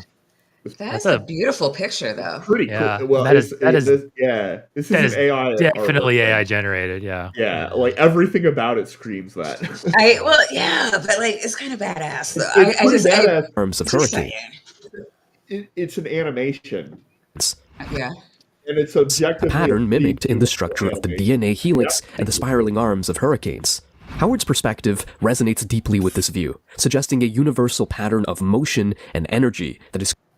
You know who already has great universal patterns of motion and energy? Me? In the sense that, yes, Maya, yes, but I mean in the specific mathy sense. Physicists. The Schrödinger equation is an equation of energy and motion. The Schrödinger equation is an equation of motion, and it works. And nobody's found a place where it doesn't work. Where you can they have something else that does work rather. I'm not a physicist, and I'm way out of my wheelhouse. Duality in so I'll just believe you. I didn't see this part of the video. Yay. Quantum mechanics, a concept that posits particles as both discrete entities and probabilistic waves, further illustrates this departure from straight-line thinking. This duality challenges our conventional understanding of motion and trajectory, proposing that at the fundamental level, the universe expresses itself in probabilities. Like how dense that slide was. Like, go back. Like, we've gone through 3 slides in 5 seconds here, and this is the second slide. Proposing that this one or the next one? The one before. No, the one after it, I think. The one after that. Again, go. Okay, so this one, and I'm worried that if I go 5 seconds at a time, that it. Yeah. Oh, it's this one. Yeah, that one. Like they're just jamming crap in your face every half second. Like boom, boom, boom, boom. No time to think. Just accept this and move on. Like this is bonkers. Mm-hmm, I'm having a moment of sanity here. Like I'm coming out of the haze. This is bonkers. Why are we doing this? Drink more. It'll only hurt you. Okay, so I gotta say though, the AI did a good job in making this image. Like all of these equations that I'm specifically looking at. You think that's AI generated? I think so. Maybe.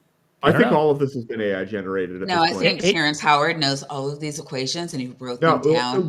This right here, this plot, this is a plot of the solution of a plane wave colliding on a step function potential that is shorter than the kinetic energy of the wave.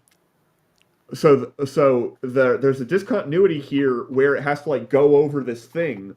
Or maybe not a step function. It might be a flat top function now that I see these 2 vertical lines. But part of that wave is getting reflected. Yeah. Omnivore disagrees with you.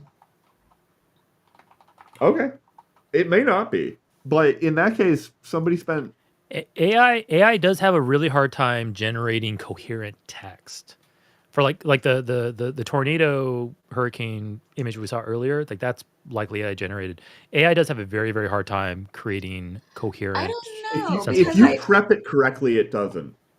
But it could generate this because AI knows all of these equations.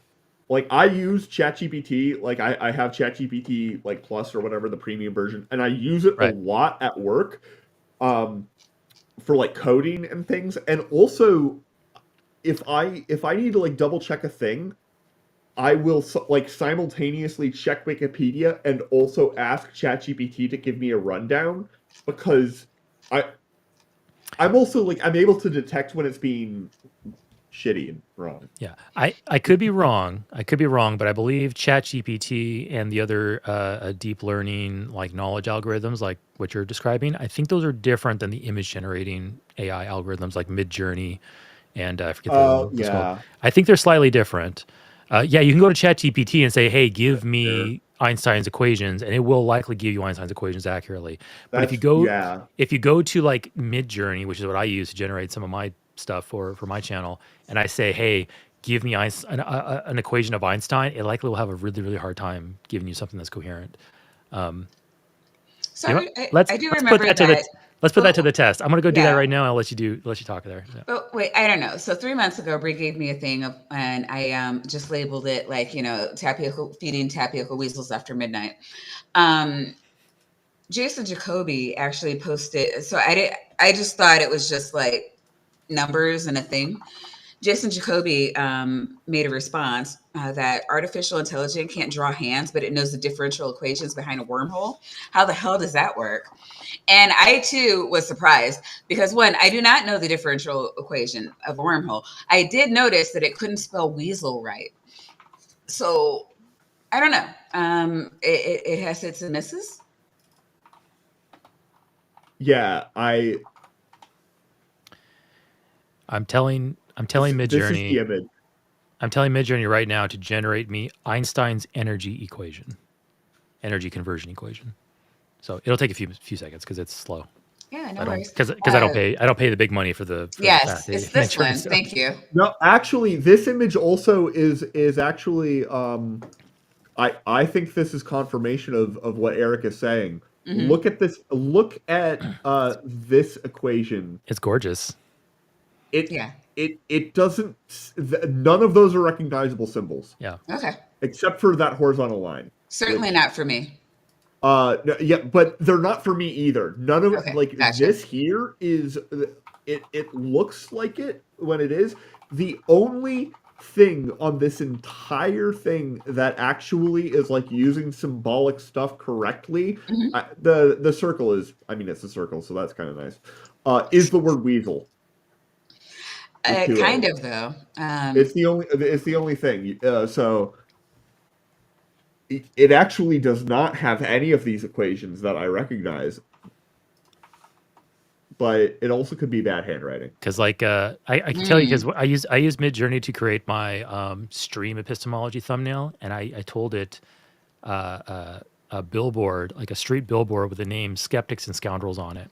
Mm-hmm. And I had to regenerate it. I had to regenerate it like 10 times in order for it to get close to saying Skeptics and Scoundrels. And even then I had to pull it into Photoshop and rearrange some letters to make it actually say what I wanted to say. Yeah, I was trying to do a Mother's Day thing, and for the fucking life of me, I couldn't get it. It's like how hard like you understand the prompt, but you can't string the words together. Yep. Yeah, it was Oh, the police are here. We're stealing art. But I live in Baltimore. You just gotta get used to it. Do you like live next to the police station? It's across the street from my house. That's a good place to be. I mean, it's probably the safest place in the neighborhood, right there. Mine is black. Oh, shut the fuck up. You had to bring that in here.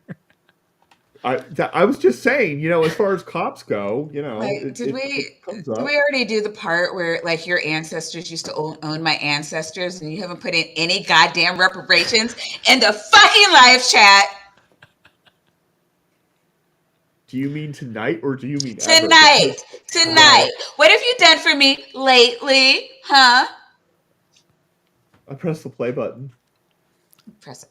I'm just gonna drink my beer. For categorization. Moving from the macrocosmic to the microcosmic, we delve into nature's curves, seeking the essence of the universe. This chapter I mean, that doesn't sound all bad, not gonna lie. Okay. explores how the natural world embodies the curved, non-linear geometry that Howard emphasizes. From the majestic sweep of rivers to the delicate curl of a fern's frond, nature abounds with curves and spirals. These patterns are not arbitrary, but follow mathematical principles such as fractal geometry and the Fibonacci sequence. That is such... They follow mathematical principles such as fractal geometry and the Fibonacci sequence. Yeah. It's hard to, like, pinpoint why that sounds so stupid, because I totally get that will not sound stupid to a lot of people. That will sound insightful. And or genius, as yes, Joe Rogan said. Oh, no, well, as Joe Rogan said, the guy from Rolling Stone said. Joe Rogan always fair. You know, some boundary there.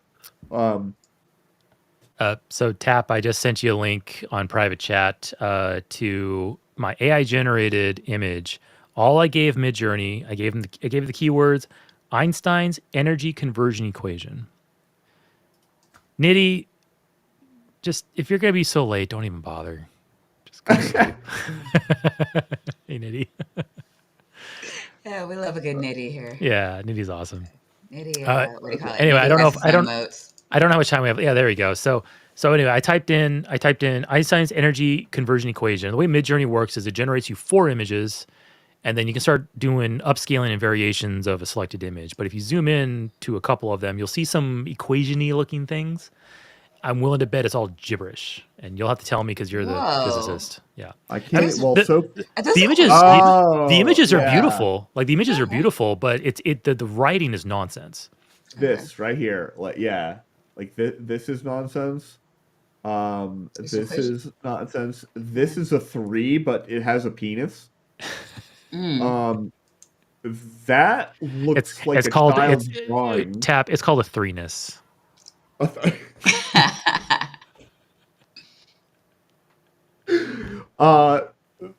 It like all of the stuff in the back is nonsense, and then the depiction of Einstein is like fucking perfect. Yeah, like what is this bullshit behind me? Yeah.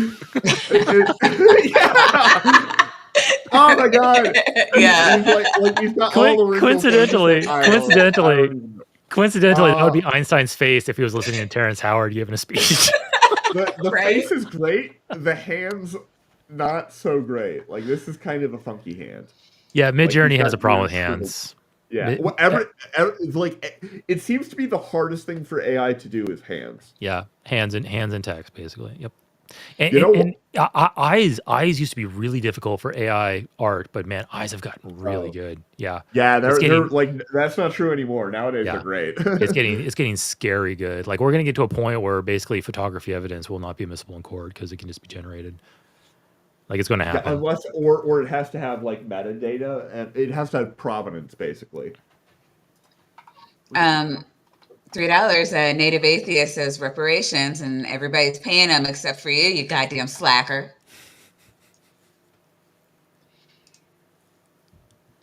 Your glasses are off. Are you having problems finding the play button?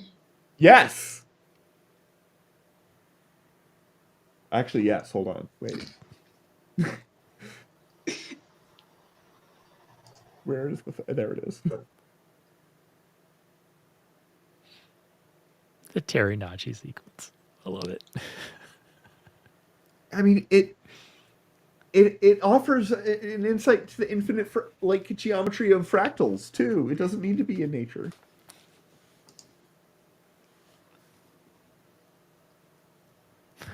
The 3-ness. Yeah, chat really love that one. Okay, yeah, actually, yeah, that is actually. They're expressing it in terms of matrix equations, which is not... That's a powerful way of doing stuff, but it's not how I would present it. Also, well, okay. Yeah.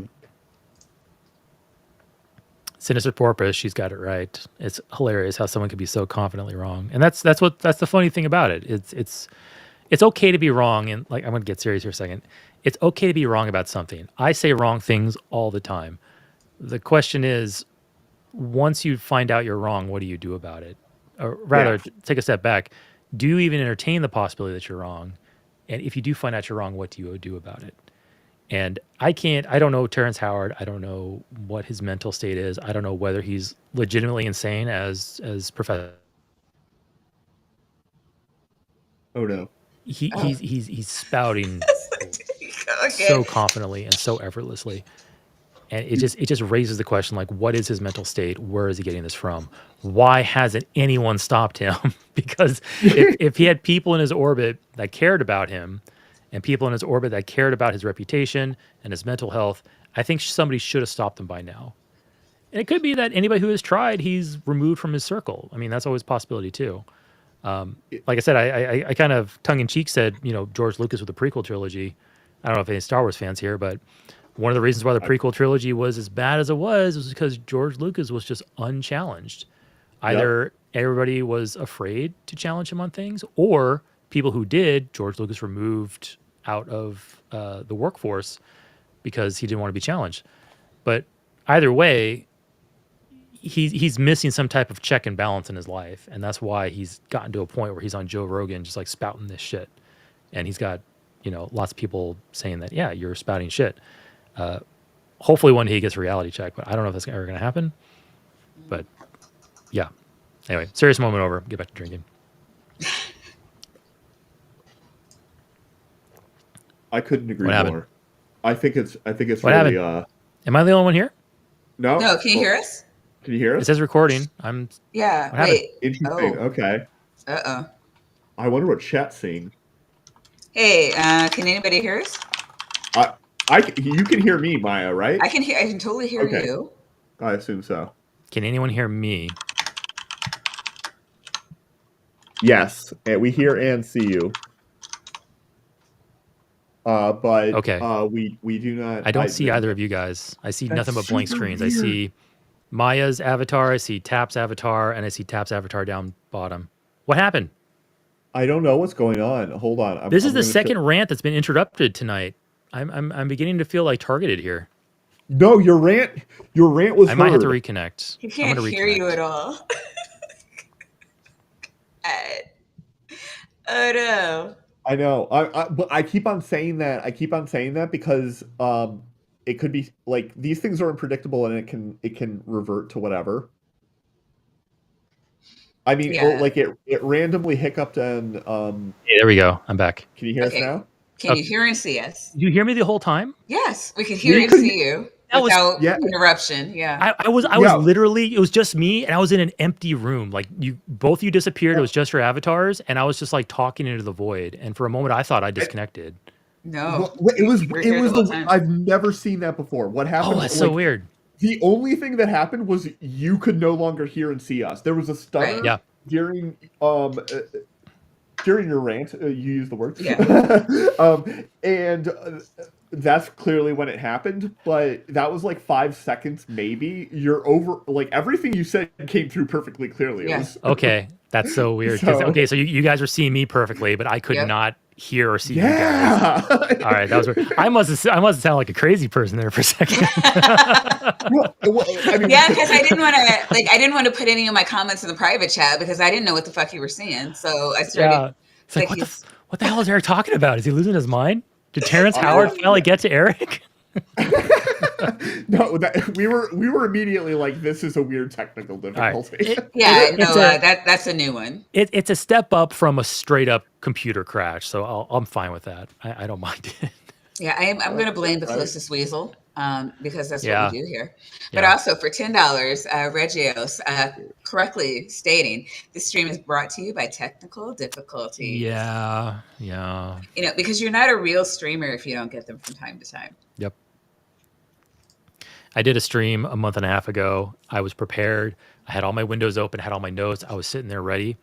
And like 5 minutes into and I was going to talk about like a heavy subject, like it was IFVs. It was a response to a NPR podcast talking to this religious guy about IFVs, and I was like, it was a serious stream, and I was ready. 5 minutes into the stream, my computer crashes. I lose all my windows. God. I have to reconnect to the stream. I have to pull up, like, it was just a disaster. And I was like, I cannot believe this. Like, I prepared for this all day, and now all my notes are gone. I have to basically, I have to reopen all my windows, reopen the pods. Oh, it's just terrible. That's horrible. It's horrible. Sorry to hear that. Well, probably the least difficult thing to restart was the web browser, because they've gotten pretty good about that. Like if things just crash and I reopen it, like I'm able to restore all the pages. Except with me, I have two different profiles in my Chrome. I have my personal one, which is Eric and my last name, and then I have Skeptics and Scoundrels. And for some reason on my computer, when my computer does something like that, I can only restore one of those profiles. And in this case, I had both profiles doing stuff.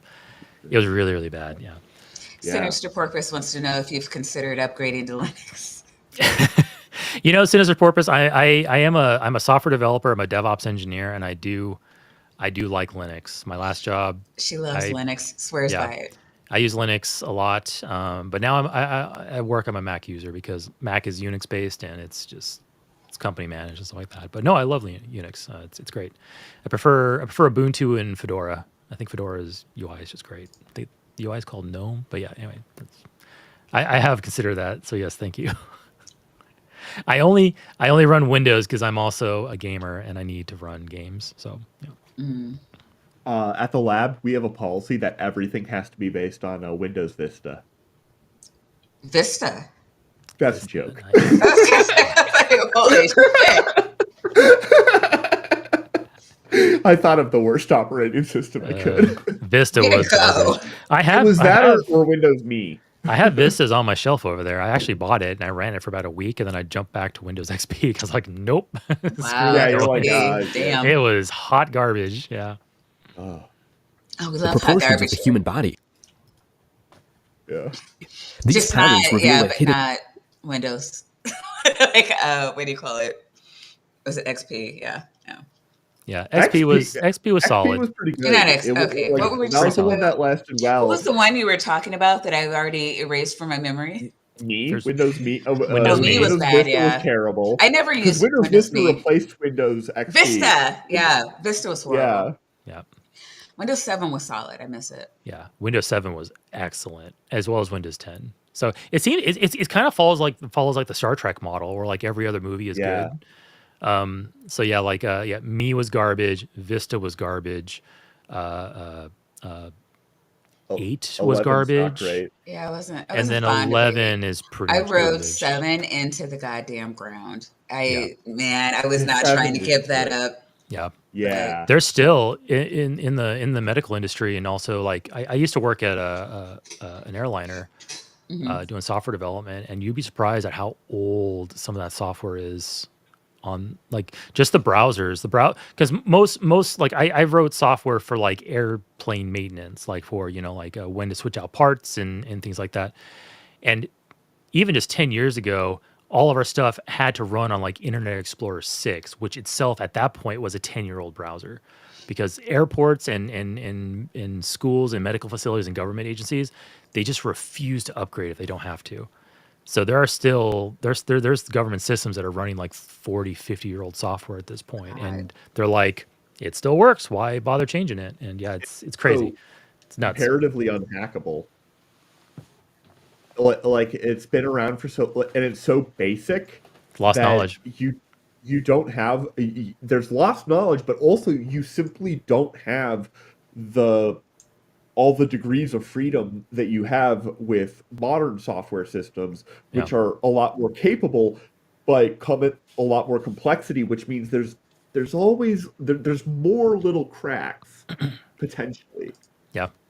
I think Godseed is calling us a true crime incel killer, and we should get back on track.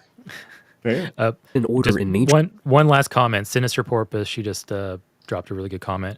Why do you think there's still a demand for COBOL programmers?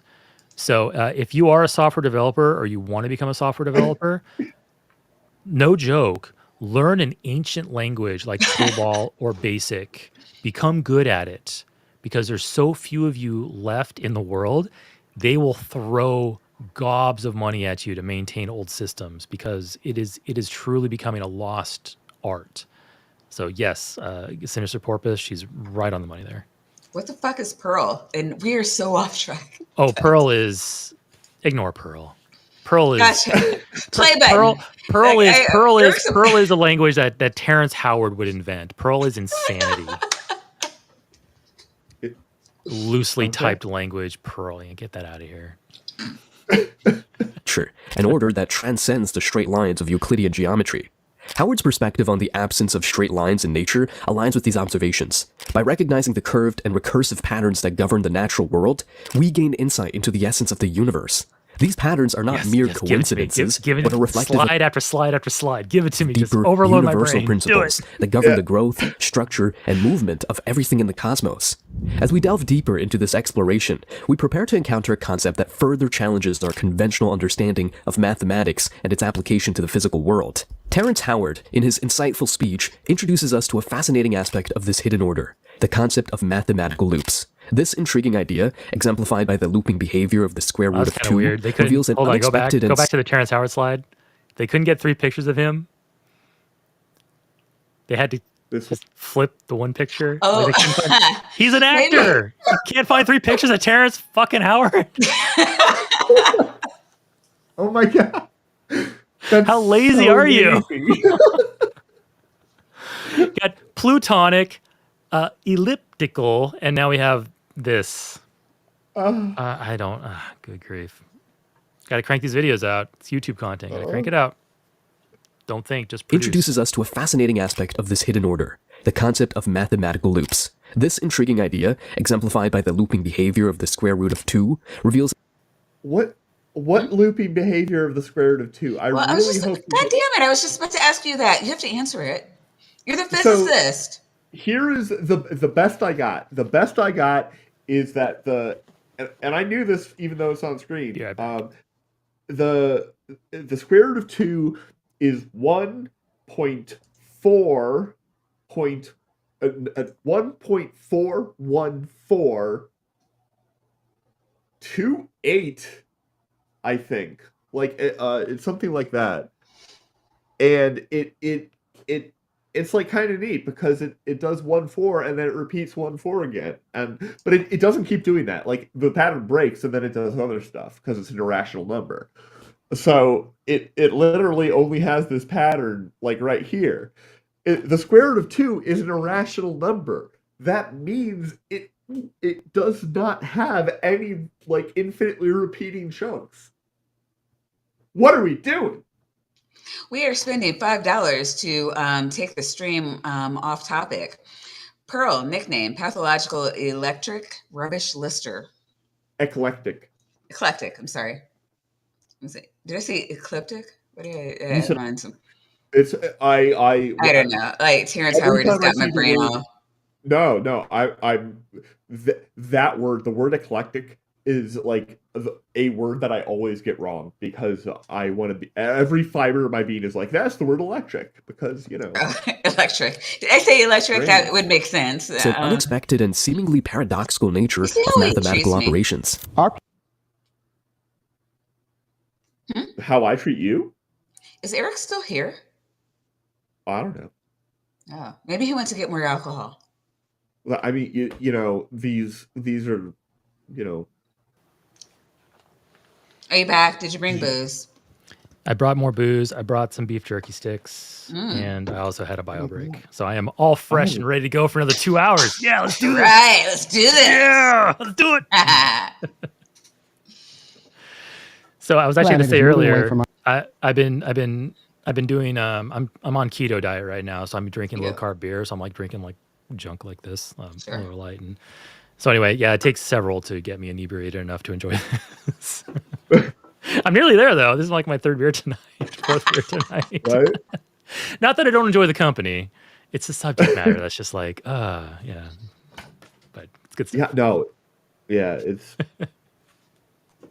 it's like storing your contacts in lemon juice. Kind of, yeah. Hey, this is actually a good comment. I need booze and ammo. Oh, I don't know if I can. What have They're I? different. Yeah. What They're what have I bad in watched? different What have I watched ways. him in? Well, it's like they're decent in their field, but then when they start talking about non-field related shit, like holy fuck. Yeah, like So yes, but Jordan Peterson doesn't think that 1 × 1 = 2. Like I that. No, he thinks that trans women aren't women. He probably Like, does what the- too. Okay, so like these things stack. yeah. I've seen Jordan. I'm sorry, not Jordan Peterson. I've seen Jordan Peterson in Iron Man. No, I've seen Terrence Howard in Iron Man. I've also seen him. Wasn't he Red Tails, the George He's done Lucas a movie? lot of shit. And then he also was in a TV series called Empire. But I think Yes. that's the only thing. I haven't seen Empire. Oh, I'm thinking Cuba Gooding Jr. No. No, he was an Empire. He's also an Empire. He's one of the. Yeah, I don't think I've seen much of Terrence Howard in movies. Definitely in the last 10 years. I think he's basically blocklisted in Hollywood because of this kind of stuff. Because he's a little bit. Because he's a little off the deep end. Yeah. Like, okay, well, actually, I'm going to look this up. I'm not sure how much time we have left, but... we have enough time to get through. Like, there are a few... We can get through a few more. Let's hit the play button. I'm just looking. I'm looking at his filmography right now. I'm trying to see what the latest stuff he was in. 6 inches a year. He has been doing you some guys stuff. know that 15 centimeters a year, our planet is pushing away from the sun. So in less than 500 million years, our planet will be out of the Goldilocks zone. We'll be somewhere near where Mars is, somewhere halfway between there. So life will not be able to be sustained on this planet anymore. So if we're going to be able...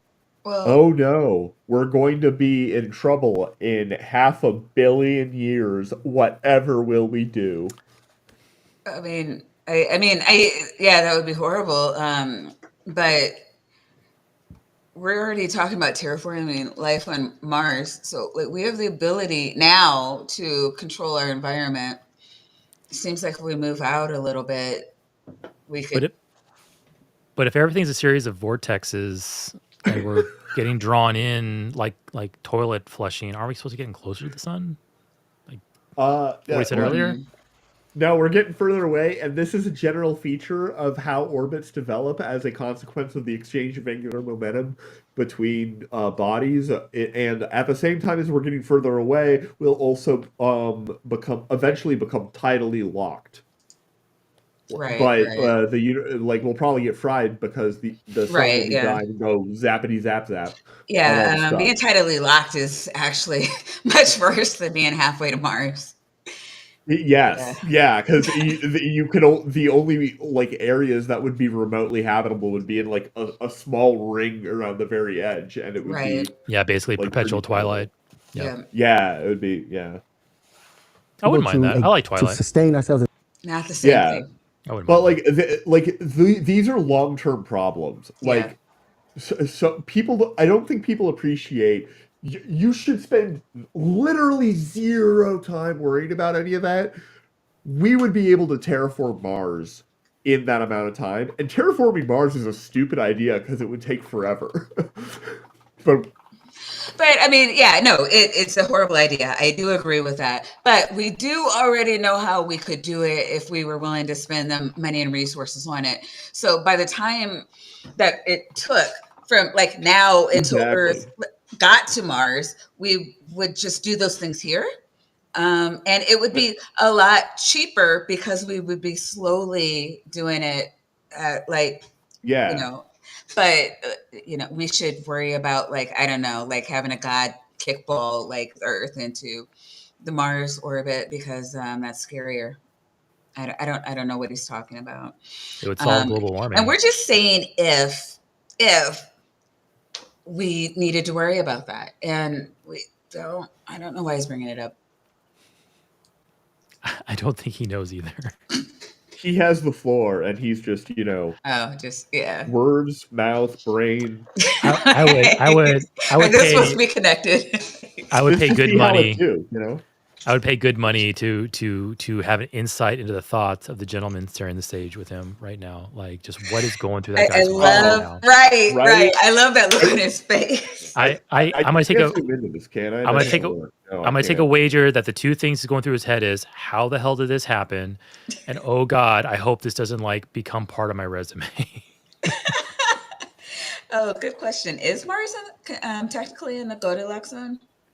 It's you could make it work if you needed to. I think its problem is lack of atmosphere. That's what I was thinking too. It's like Mars doesn't have magnetic field to some extent. Yeah, magnetic that's exactly what I was going to say. If Mars had a magnetic field, it could technically be according to habitable, right? According to Marsopedia, it's almost in the Goldilocks zone.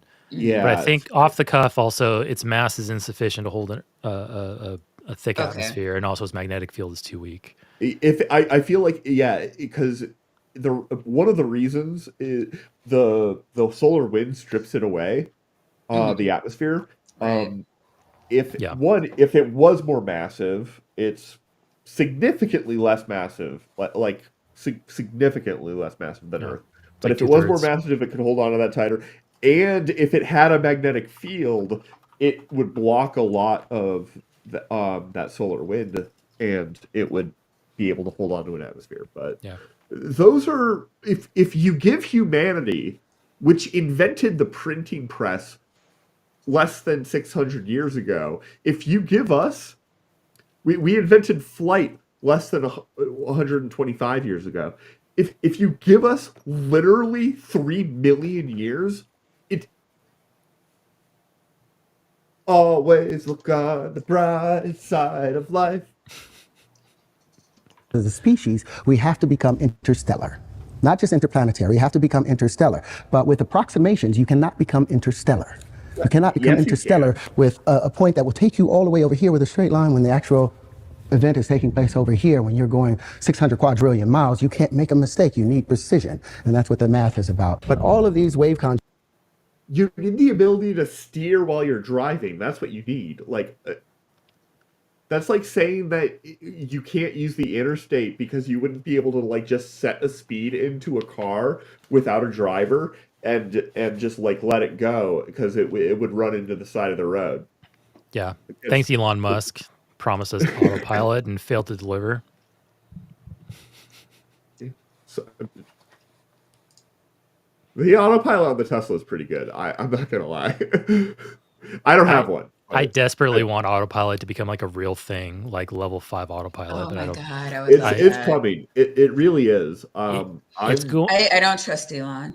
It's going to happen eventually, but I'm super disappointed it hasn't happened yet because I really want to take a nap on the way to work. I'm just saying though, it's 45 minutes. The thing is, you can do that now. The autopilot is good enough to let you do that. If you drive in a straight line, a bad idea. And they actually you have to fool it somehow because it keeps if you're not holding the wheel, it yells at you. Just duct tape your hands to the wheel. That might be how it's happened.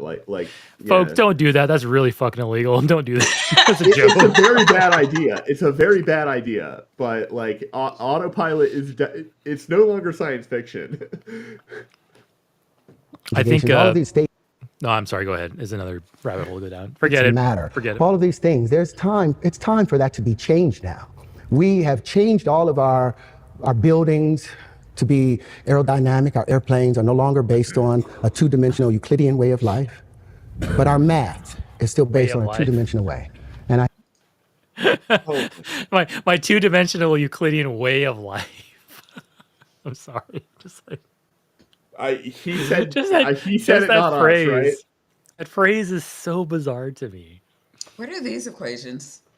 I can't wait till I can move on from my general relativity way of life. Sorry. Yeah, right? It doesn't make sense. I get this criticism from flat earthers too, and I spend a lot of time with flat earthers. I don't blame Terrence Howard for this. I blame all the people around him going, "Yep, Terrence, that makes a lot of sense. Good job. Yeah, you should totally share that in a public forum." Those are the people that are at fault here, not Terrence Howard.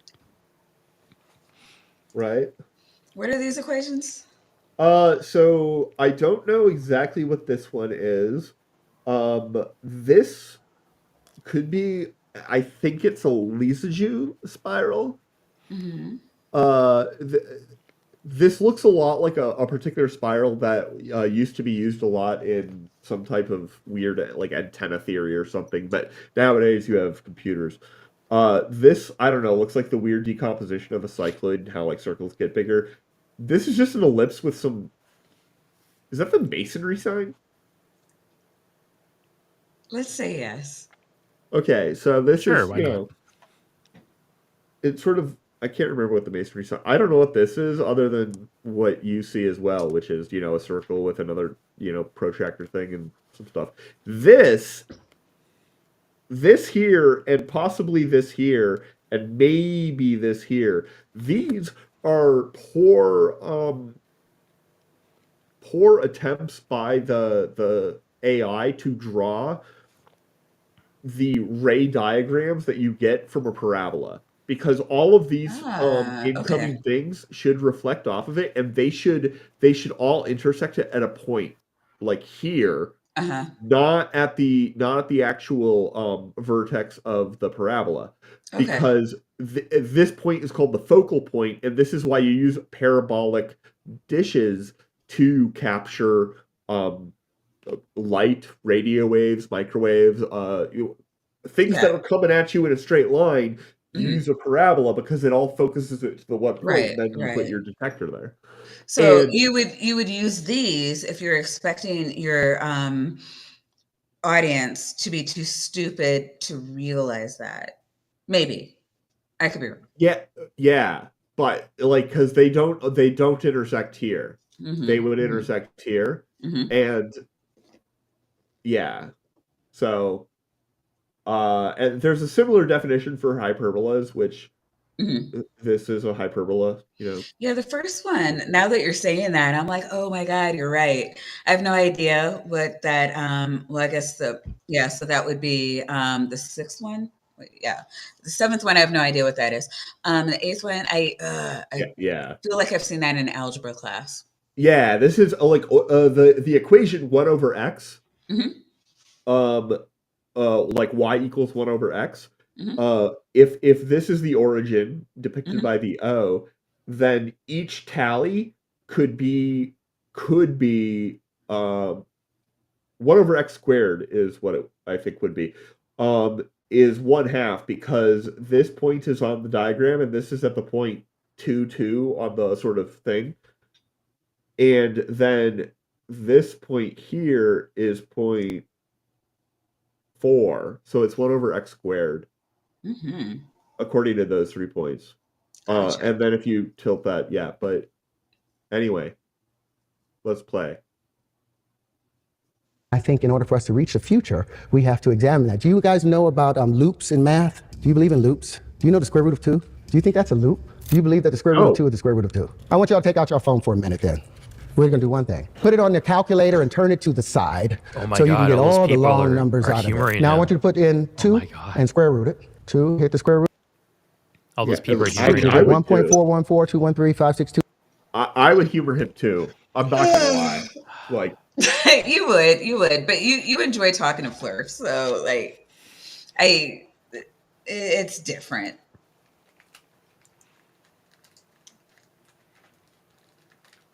Well, 2373095 ... right? Now I want you guys to do me a favor. Cube it. It'll see right over there. It'll be x to the 3. It'll see 2.8284271 Now that makes sense. I want you guys to do me a favor. Divide it by 2. Get that number? Cube it again. Divide it by 2. Cube it again. And I want you to do that until the end of your lives. And that number will still come up with 2.8284271 Any other number that you above 2 that you... There are bajillions of these in math. Okay. All over the place. Okay. Not just that one. I mean, are they all magical like this one? None of them are magical. Oh, damn it. Including this one. Then what's he talking about? He's bad at all of the things. So. Oh, yeah. You know, I think we went over that once or twice. Yeah. He's fascinated by patterns. He is. He really is. But he's bad at being fascinated by patterns. Mathematicians are fascinated by patterns. Like, that's like the thing that makes a mathematician a mathematician. you put in and you cube and you square and divide by 2, by the 6th operation, it has moved into an exponential number that you can't even imagine. Any number below 2 that you do that same operation with, it will go into an exponentially small matter and number. Yeah. This is what we call a loop. It is illogical, it doesn't make sense, and it does not make math make sense. So these are some things that I'm bringing to the fore and that I would like to question. I would like to audit the world of mathematics, and I would like to audit how we view the Platonic solids, because I think the new wave conjugations will tell a better story of how our world works. And I think it's time to start I'm not satisfied with math, therefore math is wrong. That's what he just said. He's not How would you satisfied like with your math. money?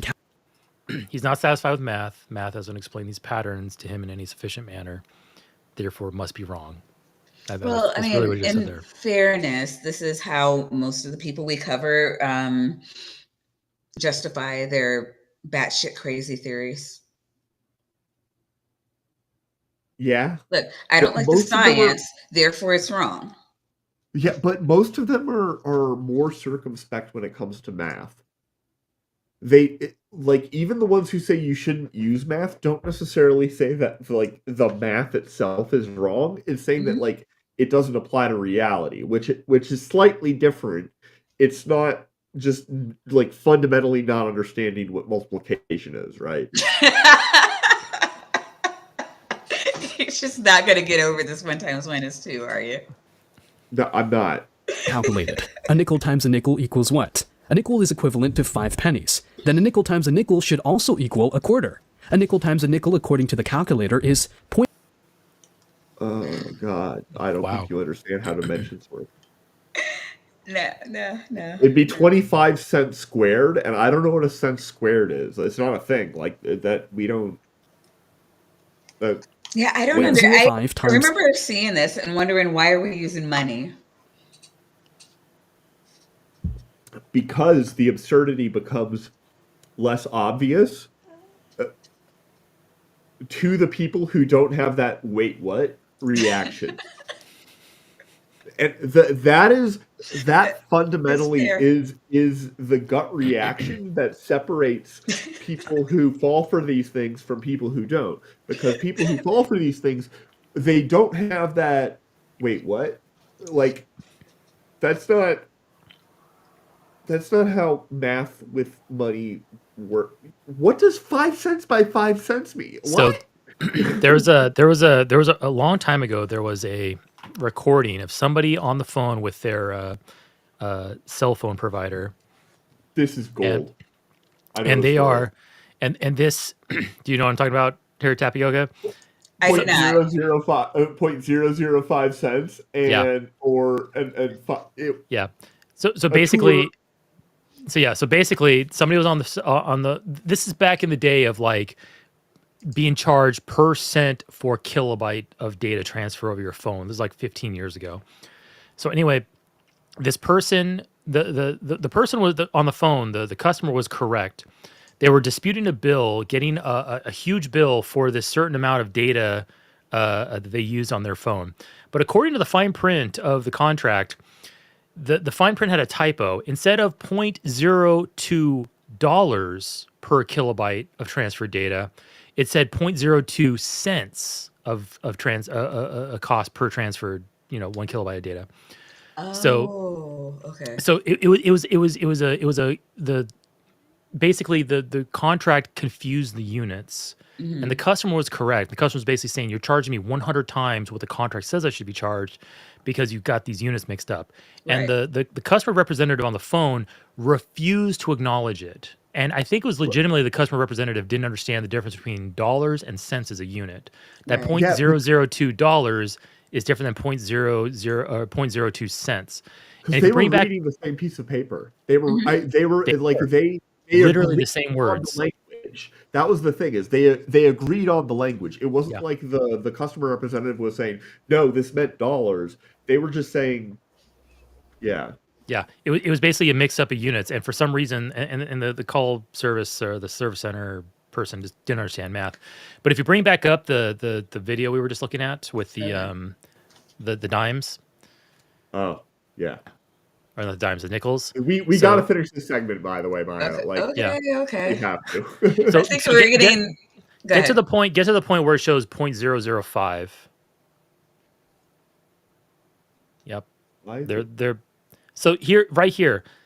This is, yeah. So go back to the previous one. You're almost there. We'll play. Yeah, go to the beginning and play it through. There we go. Times a That right nickel there. according right to the there. calculator. Boom, right there. Okay. So yes, we're talking about a nickel equals 5 pennies. So we're talking about cents is the unit. Cents. Yes. So Yes. a nickel is equal to 5 cents, and 5 cents times 5 cents equals 25 cents. So Squared. yes, this is correct. Now go to the next slide. Well, no, play it Now through all of a because sudden- so we can see 0.05 the times difference. 0.05 equals 0.0025. Now right here, Again, they evaluate- switched the units. Go back there. They switched the units. We're no longer talking about cents. We're now talking about dollars. They changed Yeah. the unit here, and they think that they're doing something smart. Yes, a nickel is equal to $0.05, Right. but a nickel is equal to 5.0 cents. So they've changed the units, and that's why the math is all off, and that's why they're wrong here. Also, the units here are dollars squared, not dollars. Yes, It's yeah. dollars times So- dollars. If they had kept the exactly, and that's why when you mess with units like that, and you move the decimal point over, you're now dividing fractions by fractions, and your results can be even smaller. If they Yes. were correct and they were disciplined in this, we're talking cents. So that should be 5.0 times 5.0 equals 25.0. 5 cents times 5 cents equals 25 cents. Yep. But because these guys are stupid and they're mixing up their units like that one call center person did 15 years ago, they don't understand. Because why not? A nickel is $0.05, but a nickel is also 5.0 cents. Who cares? Just who cares about units? Just do the math. And that's exactly what they're doing here. They're doing incorrect math with incorrect units, and they think they're smart. Yeah, and that's the thing. I'm just like, why are we using dollars? Like, why wouldn't you just use cents? Unless you were fucking grifting. That might be it. I really, it's so hard for me to fathom somebody doing this and not Cents, but, understanding. like, yeah, the units. yeah. Like, if you're trying to I say, get it. like, why use a nickel? Like, do you need a visual that badly that you're using a nickel? Like, why not just do the math? If they were honest, and they really wanted to demonstrate something here, they would stick with $1 bills and $5 bills. They wouldn't have to go to coins and fractions. They would keep whole round Yep. numbers and then see if their fucked up math works out, which it won't. 5. Again, a value so small that there is not a currency circulated to represent it. How would you like your money calculated? A dime times a dime equals what? A dime is equivalent to 10 pennies. Doesn't mean- A dime times a dime should be equivalent to 10 pennies times 10 pennies. 10 pennies times 10 pennies is equivalent to 100 pennies, which is What? It's equivalent to 100 pennies squared, which isn't a thing that makes sense. You don't multiply. Wait, that's a money dime times plus a 10. dime. Yes, that's a dime plus. That's a dime times 10, not times 10 dimes times 10. Just the number, because you have to multiply the units too. When you multiply miles I per don't hour understand what times just hours, happened. Yeah. you, And you So it- he There's said also- a dime times a dime, and but the equation was clearly a dime plus a dime. Am I wrong? There's also weirdness here where they're keeping the units on both parts of the equation. Like It's it's an X. it's a dime times a dime. But that's It's like not. you don't but say he said it was. you don't sorry. say five. You don't say 5 oranges times 5 oranges. You You say say 5 oranges oranges times times five. 5. This is 20. Yes. this is Yeah. 20, Exactly. 20 cents here. I'm just saying that. Ugh. times 10 pennies. 10 pennies times 10 pennies is equivalent to 100 pennies, which is equal to $1. But a dime times a dime equals a penny according to a calculator. You dumbass, you 0.10 changed the times units. 0.10 You idiot. equals 0.01. How would you like your money calculated? What is a quarter Accurately. I would like my money 25 calculated, pennies. not by you. Therefore, a quarter times Yes. a quarter equals You 25 would make a pennies shitty times 20 accountant. US dollars. You're fired. Yet a quarter times a quarter Yeah. equals I mean, he's just making the same argument If again 4 here. over 2, you like What your a money buffoon. calculated. allow me. What a buffoon. Either he's a grifter or he's an idiot. One of the two. Okay. There's Okay, only two no, possibilities those- there. God, that pisses me off. I hate math crimes. It just triggers me. Oh, this. But we right love here, grifting idiots. what we have in front of us is like the Moses's like tablets of math crimes. That is what's happening here. Yes. And we finally arrived, chat and Maya. Oh, at your 1 × 1 = 2. It's not You know mine. what? Okay, don't hate on me like you know that. what? You've been talking about this all stream, so we shouldn't, even though it's midnight for me, we shouldn't end it without you getting your jollies off here. Let's go. Need to enlighten you. If 4/2 is the inverse operation of 2 × 2 = 4, then it would naturally follow that 2 divided by 1, or 2/1, is the inverse operation of 1 × 1 = 2. So let's talk about this. What does your common sense tell you about these two scenarios? What do they have in common, and what are their differences? I mean, my common sense is telling me that he's a goddamn idiot. I'm just saying. None of us are disagreeing with that. Trying to process because this. 4/2 is the inverse operation of this equation, which is not a statement that actually makes sense. Then that means that 2/1 is the inverse operation of 1 × 1 = 2. But I don't like what? This could be any number, right? Like he could just put 8/1 or a penguin, and then you would have a penguin divided by 1 is the inverse operation of 1 × 1 = penguin. And I don't know what you do with that, but I'm excited to find out. Yeah, I don't understand how he's getting here because, okay, so he's basically saying, okay, you have 2/1. If you have the equation, an incorrect equation, 2/1 = 1, and then you times the left side by 1 to eliminate the 1 in the denominator, and you put the 1 on the other side, 1 × 1 = 2, yes, but you have to start with the incorrect equation that 2/1 = 1. Yeah, and that's why this is the argument. Yeah. The argument is 4/2 is the inverse of 2 × 2 = 4. And if you replace the various numbers, it naturally follows that, x/y is the inverse operation of what I don't know. But so if you start with the base equation, 4/2 = 2 times 2 both sides, you're going to have 2 × 2 = 4. That top one is correct. But in order for him to get what he wants for that bottom one, he has to start with the incorrect equation of 2/1 = 1. And then you times both sides by 1, and then you get 2 = 1 × 1. So just to get what they want, they have to start with an incorrect equation. So what's their justification to start with that incorrect equation? Because he sees a pattern. Yeah. And it's not a mathematically precise pattern, and he's just getting it confused. But he knows the word invert, and he thinks that makes him very clever. Yeah, it would naturally follow that. Naturally. It's like, don't even think about it. It's just natural. It's fine. Yeah. Yeah. And natural things follow. Yes. Of 1 × 1 = 2. So let's talk about this. What does your common sense tell you about these two scenarios? What do they have in common, and what are their differences? Division. The number 4 is divided by 2 twice. And the truth is, the number 2 is divided by the number of 2 twice. No. What? I don't know. If you're dividing by the number of 2 twice, then it would be 4/2/2.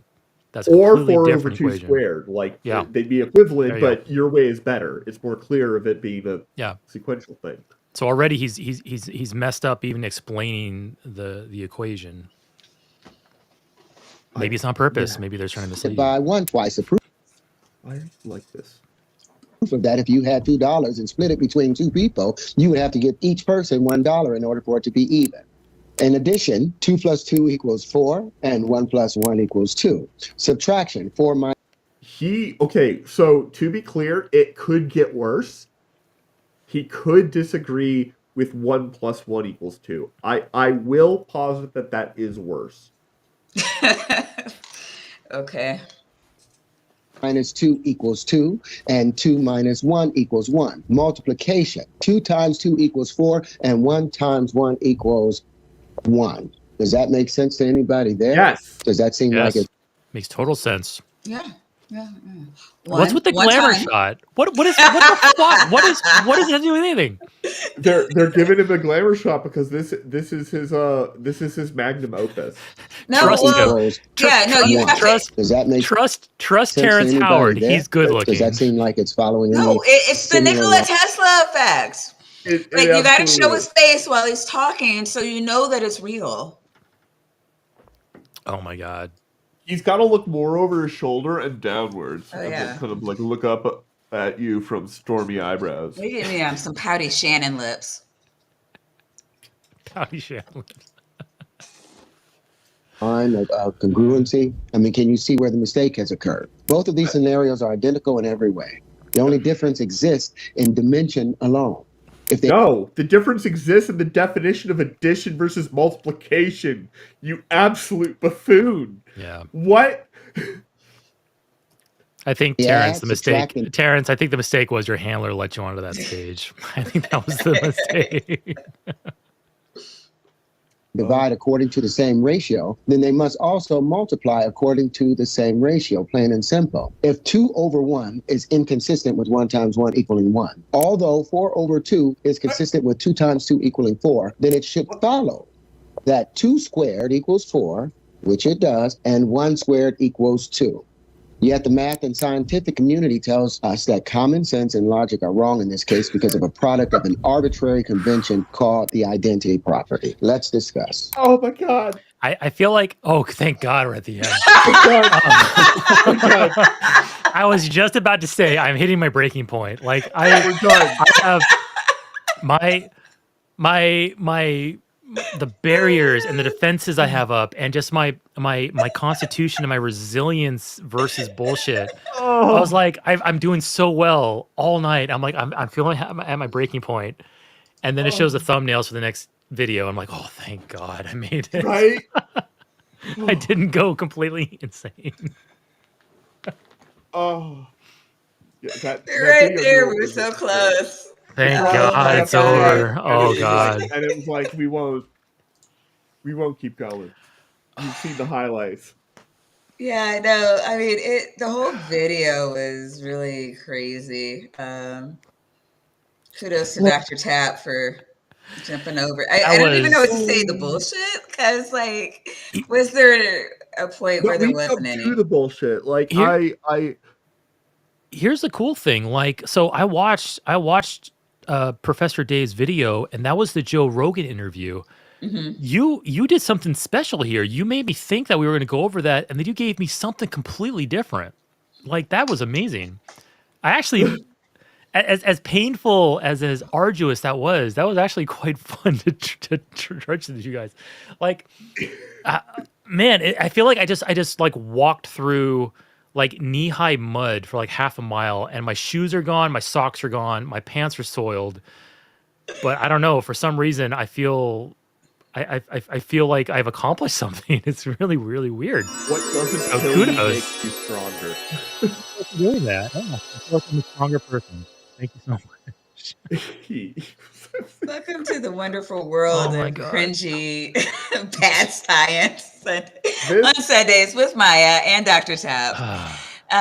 Thank you, you 44 people who bravely just trudged through the muck and the bullshit for 2 hours. Yeah. And all of you who will be watching in the future, anybody who made it to this point, I don't know. Goddess blessings upon you all. So we were very hard on Terrence Howard this whole evening, and I just want to stress that. Yeah, I don't want to stress that. Hey, Terrence Howard, if you're listening one day, I doubt you ever will, but just in case you are, I got nothing against you as a person. You seem like a very nice person. I got nothing morally against you. I don't think any of us here have anything against you, but man, you need to get some people around you that disagree with you and check your behavior and check what you're saying. Because while you're not doing anything immoral, I don't think you're acting out of malice. You need people in your life to disagree with you because you are saying some batshit insane stuff. And this is why we are looking at that and going, oh my God, this is so asinine and confusing that it's comical. And man, you're probably a good person. I have no idea what kind of person you are, but I'm going to assume you're a good person. Get some help, man. You need to talk to some people. Do something, because this can get even worse later on down the line, and you could come into some really serious problems. So all the best to you. I hope you get the help you need. And Jesus Christ, stay away from science because you don't get it. Stop it. Get some help. Right. Perfect. Listen to Michael Jordan. Do what he says. Don't take it from me. I don't know if they could hear. They Play that again. They couldn't hear before. I heard it. I'm Michael Jordan. Stop it. Get some help. Yes. Listen to Michael Jordan. Listen to Michael Jordan. Here's a cat. Oh. Listen to the cat. Cat saying, "Get some help. You need to get some people in your life that disagree with you." Cat's like, the mic's back there. She's not happy. Mic. No. Where's the corgis? You're supposed to like. I got one right here. You want to see it? Yeah. Okay. Hold on. We need what do we call it?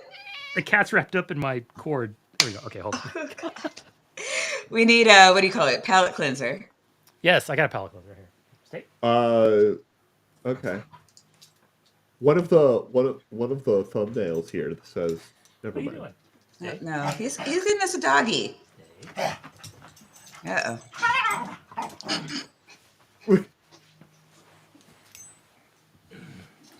Yay! For some reason, he was playing hard to get, but she came in. And now he's. This is Sophie. Aww. She just turned 3. She's adorable. Happy birthday. Oh Sophie. my gosh, such Say a hi. good girl. Oh, she's not used to being up here. I stumbled earlier today upon the Wikipedia page that just was list of individual dogs.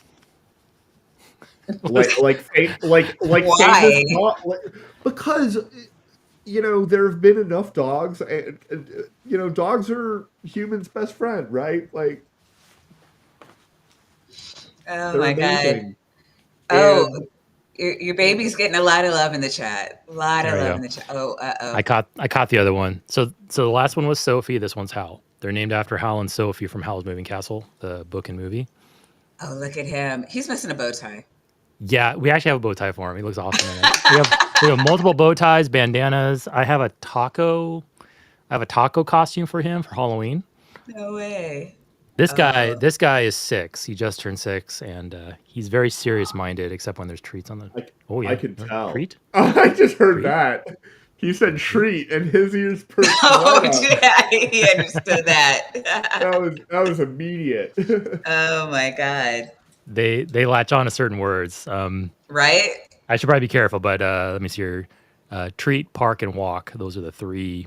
Oh, and I grandpa. love this. When Grandpa? my dad is home next door. There's 2 houses here connected by a hallway. My dad lives in the other one, and so grandpa is another key word. I say, "Where's grandpa?" And they run over to dad's house and they go say hi to him. And he just showers them with treats. It's delightful. I love it. Nice. All right, Eric. We're finally at the end of the show. I know. Who are you? Where are you? And what do you have coming up this week? Yeah, so my name is Eric. I run a channel called Skeptics and Scoundrels. I do occasional live streams on my channel, and I'm planning on doing some new pre-made content here pretty soon. I've had some very complicated life projects that are rapidly coming to a close here over the next week or so. So I'm going to be doing more projects on my website. But you can catch me over on my channel every once in a while doing a live stream or something pre-made. I'm also a host over on The Line. On average, I've been appearing about 2 times a month. I just appeared this morning, around noon, with Matt Dillahunty. So we had a nice episode today. My next appearance on The Line will be on the 23rd, I think. Yeah, at around noon, or maybe 6:30. Anyway, the 23rd, I'll be on The Line. But yeah, so I was doing live streams, doing stuff like that, just kind of doing whatever. And I had a delightful time here with you guys. I know I cracked jokes about I wish I went back in time and stopped the stream from starting and all that, but no, that was all just a comedic show. This was truly delightful. I had a good time. We do this to our guests a lot. Yeah, it's fine. We understand. We're serious, I totally hope I get invited back and do this again with you guys. It was totally fun. So, yeah, thanks for having me. Shout out to Crystal for putting all of your I refuse to call it X, it is Twitter, your Reddit and your YouTube channels into the link. We also have I think your YouTube in the box. I'll put these other ones in there too, just so people know how to find you if they want to reach you or yell at you about your bad teleology takes. Oh yeah, please get a hold of me. Tell me how I was totally wrong about science. I mean, I made a big blunder tonight, confusing vertices and vortexes. That's vortices. That was a blunder, but no, I mean, it's very mild. I like sitting around drinking and talking about things, and I'm going to say something wrong, and if I do say something wrong, I want people to point it out. So yeah, there's so much good said that's wrong here that I make wrong statements every stream, and people are like, "Oh, that's it's just silly talk." It's like the least wrong thing that was said tonight. But chat's very forgiving.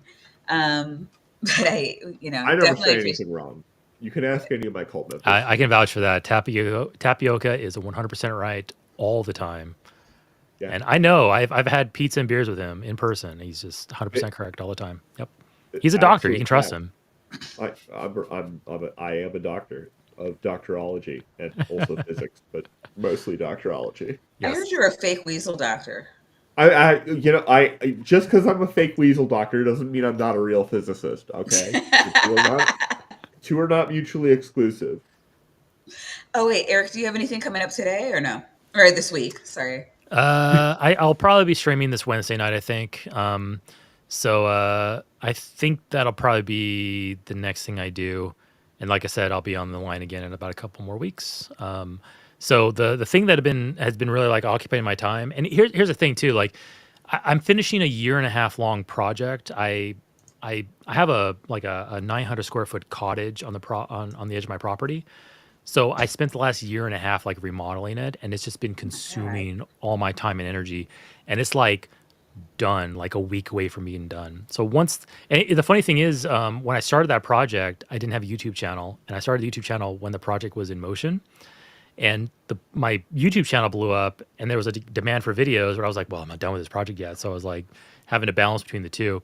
But anyway, that fucking thing is almost out of my hair, 1.5 years. So I plan to get back to like actual doing like YouTube content and maybe a new personal project. I got some ideas that are rolling around in my head. But anyway, yeah, hopefully new pre-made content on my channel. I am doing occasional live streams. Wednesday is my next one that I plan to do. And then, yeah, I'm also, like I said, I'm a host on the line every couple weeks. So you can catch me there. And yeah, those are my projects. Man, I hate it when when I have to update my cottages and it just totally takes over. It's a first world problem. I know it's a total first world problem. See, here's the thing. So like, here's the thing. So this is probably to my detriment. I have a construction background. I'm a software developer now, but I have a construction background. I used to do flooring and roofing and a little bit of framing. So I have enough knowledge to be dangerous when it comes to construction sites. So I can easily go on YouTube and learn things that I don't know. So when we started remodeling that place, I was like, I can do all this myself and save all kinds of money. And sure, I saved a lot of money, but oh boy, did I spend in energy, time, blood, and sweat. Yes. So it was definitely a trade-off. I'm happy I did it because I learned a lot of stuff. I think I'm much more grounded now in my construction knowledge than I was before, even though I probably won't use it practically anymore. It's still nice to have. Yeah. I'm all for learning things, even things that I don't plan on using in the future, just because it's nice to know how things work, and it's nice to know how stuff comes together. So yeah, it was a trade-off, but I'm glad I did it, and it's almost out of my hair forever. I have 2 friends, old friends. They just moved in. I'm wrapping up some things still, but they're now moved in and they're renting it from me. So a little bit of residual income, and now I got something I can be proud of. So that's what's been really dominating my time for the past 1.5 years, and it's almost over. So yeah, we'll see. Hopefully some neat changes to my channel here pretty soon, and I'll get more serious about putting out content and stuff. So thank you. Anybody who's a fan of mine or subscribe to me, thank you for your patience. The wait's almost over. Yeah. Yeah. Yeah, everybody go sub to Eric, give him money. Also, Logan Fisher is renewed his membership for 4 months. Thank you so Nice. much, Logan. Awesome. And also, Dr. Tapioca Weasel has gifted himself 5 more cultists. This Those is went what to happens. You Are Victorious, Stephanie Holmes, Godseed, Poem Dad, and Sydney Raptor. Woot woot, welcome back to the fam. Here I am paying reparations, and she frames it as gifting himself cultists. Make up your mind, woman. That's an interesting dynamic. You're just going random. You're now my follower. You're now my follower. Whether you like it or not, you're now my follower. One of us. I'm still researching into the technology that Voldemort used to create the dark mark so that I can compel them into my service. But it's slow going. And the scientific community has been exceedingly unhelpful when I've asked them about good old blackmail works. I don't think you don't have the result of the dark art. Just blackmail. Yeah. Or be like me and just have it be your go-to move. Good old-fashioned blackmail. you have to know things to blackmail people. Oh right, and you're stupid. I keep forgetting. Blessed be He is famous words. With AI generator art, you don't have to know anything. You just generate blackmail material. Okay, I've seen a lot of AI generated art of several of the people on screen, and I can always tell. Sure. I mean, you have to have shame to be shamed into shit. So there's a really good channel. I just discovered him. He has like almost 800,000 subscribers. And I just discovered him a couple of months ago. Dark Matter 2525. What? I just discovered him. I didn't know about this guy's existence. I think we had this conversation. I think you had just discovered Dark Matter when we got dinner. I don't know. Maybe not. You were allowed to call yourself an atheist. My memory is faulty, but I just discovered him. And he has an amazing short skit of William Lane Craig defending child massacre based off of his interview with Alex O'Connor. And Dark Matter used AI generated William Lane Craig dialogue to essentially make William Lane Craig defend. It was just amazing. Just go watch it. It is so great because everyone here has watched it. You need to go back and binge watch. Yeah, yes. I have been. I've watched a bunch of his stuff. I loved his thing on the red pill culture. Because red pill culture is just so bizarre to me. It's I don't know. It's just a hotbed of insecurity. But no, just when William Lane Craig told Alex O'Connor that he felt bad, he thinks the real victims of the slaughter of the Canaanites and the Midianites and their children, the real victims, were the Israelite soldiers forced to commit such atrocities. When William Lane Craig told that to Alex O'Connor, and then Dark Matter takes William Lane Craig and paints a fictional story where William Lane Craig misinterprets God's command and thinks that God wants me to kill children. So William Lane Craig goes and starts killing children, is gunned down by the police, arrives in heaven, and in front of God says, hey, God, I really think that I'm the victim in all of this because I was following your command to massacre children. So really, I'm the victim here. Mwah, beautiful. Chef's kiss, just go watch it. It's just amazing. Yeah, it's just amazing satire. We have all watched this. It's been about a good 2 years, but he used to know me by name. I talked to him often. You need to go back and watch it. It's new to me. Yeah. The way you worded that is really weird, Maya, as though he would have forgotten your name. I don't know. I don't there's a lot of people, it's when I was talking to Spackle, there was a time when I used to talk to Nate Brody and Drag. I don't know if they're going to remember me. This was back in 2020 when I talked to them regularly. I wouldn't expect people to remember me, but especially when it's just my voice. Okay, if it was back in 2019, I would agree because that was the before times. Okay, but 2020 is not the before times. Okay. It's just the times. So when I'm not wrong. That is a figure in society. So when I was talking to Dark Matter, it was probably around 2021. So I don't know. Maybe he does. I don't know. I mean, I don't know. I don't like to name drop. I know a lot of people.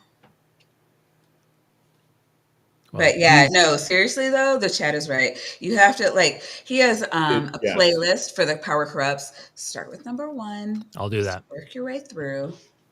I'll definitely do that. That's one thing I do when I'm working on like cottage work and other things. I'll put my headphones in and I'll just play a YouTube video or two. And lately I've been binging like Fallout lore because of the Fallout Amazon series, and also I've been playing Fallout New Vegas video games. But every once in a while, I'll go between fun stuff and like religious, serious stuff, and kind of alternate back and forth depending on my mood. But yeah, definitely next time I switch to I'm going to do skeptical atheist stuff, I'm going to listen to more dark matter. So yeah, he's on my list. Do it. Also, coming up, I this Wednesday, at 8 p.m. Eastern, I'll be on Wavelength talking about shit and stuff. Also on what are we talking about? I don't know. It's a girl stream. Wavelength. Yeah, it's black. It's Wednesday at 8 Eastern, and it's one of Earl's Black Pearl streams. On the 15th, which is Saturday at 5 p.m., I'll be on Skeptic Haven. We'll be talking about slavery, because I know everybody loves that shit. That old chestnut. Right.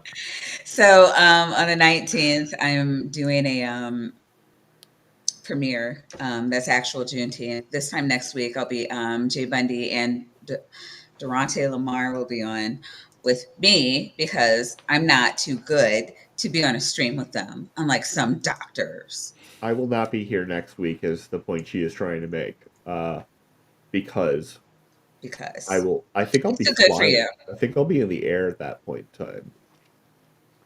So does that mean you have no co-host for next week? If you'd like to jump in, be my guest. I will pinch hit for you, Tap, if you want me to. I will even pretend to be you. We can just start the stream. I'll have. Do you have like a clown? I'll have Dr. Tapioca Weasel down here. I'll even put on a coat. I don't think I can grow a ponytail in them, but I can maybe put on a wig. No, yeah. We'll just a wig. Do you have a fake lab coat? I will totally get one by then. We'll start the stream and we will pretend like nothing's wrong. Oh, let's do it. Let's do it. Yeah. I want this. You could also another possibility is the clown. Somebody, I think it was. I got a spirit Halloween right down the street. I'll go find one. Exactly. Yeah, I don't know. Crapioca Weasel, are you still here? Because I'm going to show off the wig. It's funny. So yeah, if you're looking for a wig, he's now known with the clown hat. So. And the reason for that is that earlier on somebody else's stream, blessed be he, was making fun of me and calling me a clown and calling me a fake scientist and all that. She really doesn't like me, and I'm not entirely sure why. I think she's actually in love with you. Might be. Okay. I mean, that's. I'll take it. I mean, like I say that a lot. When you're in elementary school, elementary school, grade school, when some kid is picking on another kid, probably is a good indication there's some attraction there. And every time I say that in other people's side chats, she never corrects me. It might be because I'm always calling her an obnoxious bitch. Well, but she can't deny it and bear false witness. So you might be. She likes you though. You are way meaner to her than I am. I am actually an obnoxious bitch to her. And I'm I am the best. Like, I would use the word obsequious almost. In how I speak with her, I am bending over backwards and everything. Yeah. But that's just you, though, right? Sort of thing. All right, well, Maya, if that's what you want to do, just give the word, and I will appear next week as Dr. Tapioca Weasel. It's done. It's going to be crazy. I mean, I told you to eat your Wheaties this week. I don't feel like you did. I will be better prepared next week. I definitely won't be. Like ground beef because of all the work I've been doing in that fucking cottage. But by this time next week, I should be fully rested. I'll be slept up. I'll probably have some higher quality beer. Get like an IPA in here or something, not like this Miller Lite crap. Maybe just something with a stronger alcohol count. I want to, but keto diet, you got to watch your carbs, and it really just comes down to Miller Lite, Michelob Ultra and Corona Premier because they're like 2 carbs per can or whatever. So, but yeah, maybe next week I'll be off that diet and I can like drink something real. So, and then I'll get really wild. Really wild.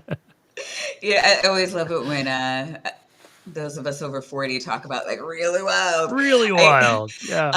TK was here earlier. He probably went to sleep because he's a good boy. But yesterday he was on his stream talking about like his partying anymore is usually drinking more than 2 beers and cussing like a lot. Man. Like that, he's like, that's how I party anymore. And I was like, yeah, fair. Yeah, AR actually has an interesting suggestion. I never see this. Yeah, doing shots on a stream. Like, why is drinking beer on a live stream generally acceptable, but sitting there like slamming shots not? Like, I never see a stream where people are slamming shots. What? I mean, if I liked shots, I would. Yeah, I don't either. Like, you know what? I do have some tequila downstairs though, but the chat usually likes it when I'm coherent. So that I can, I mean, or at least more so than, the people that we're reviewing. Shots do get you there too fast, but I'm a beer person. I seldom drink hard alcohol. Oh, life's about to end in 6 seconds. I'm being told. So. All right. See you guys later. Come back next week. I'll return as Dr. Tapioca Weasel. Bye. Bye.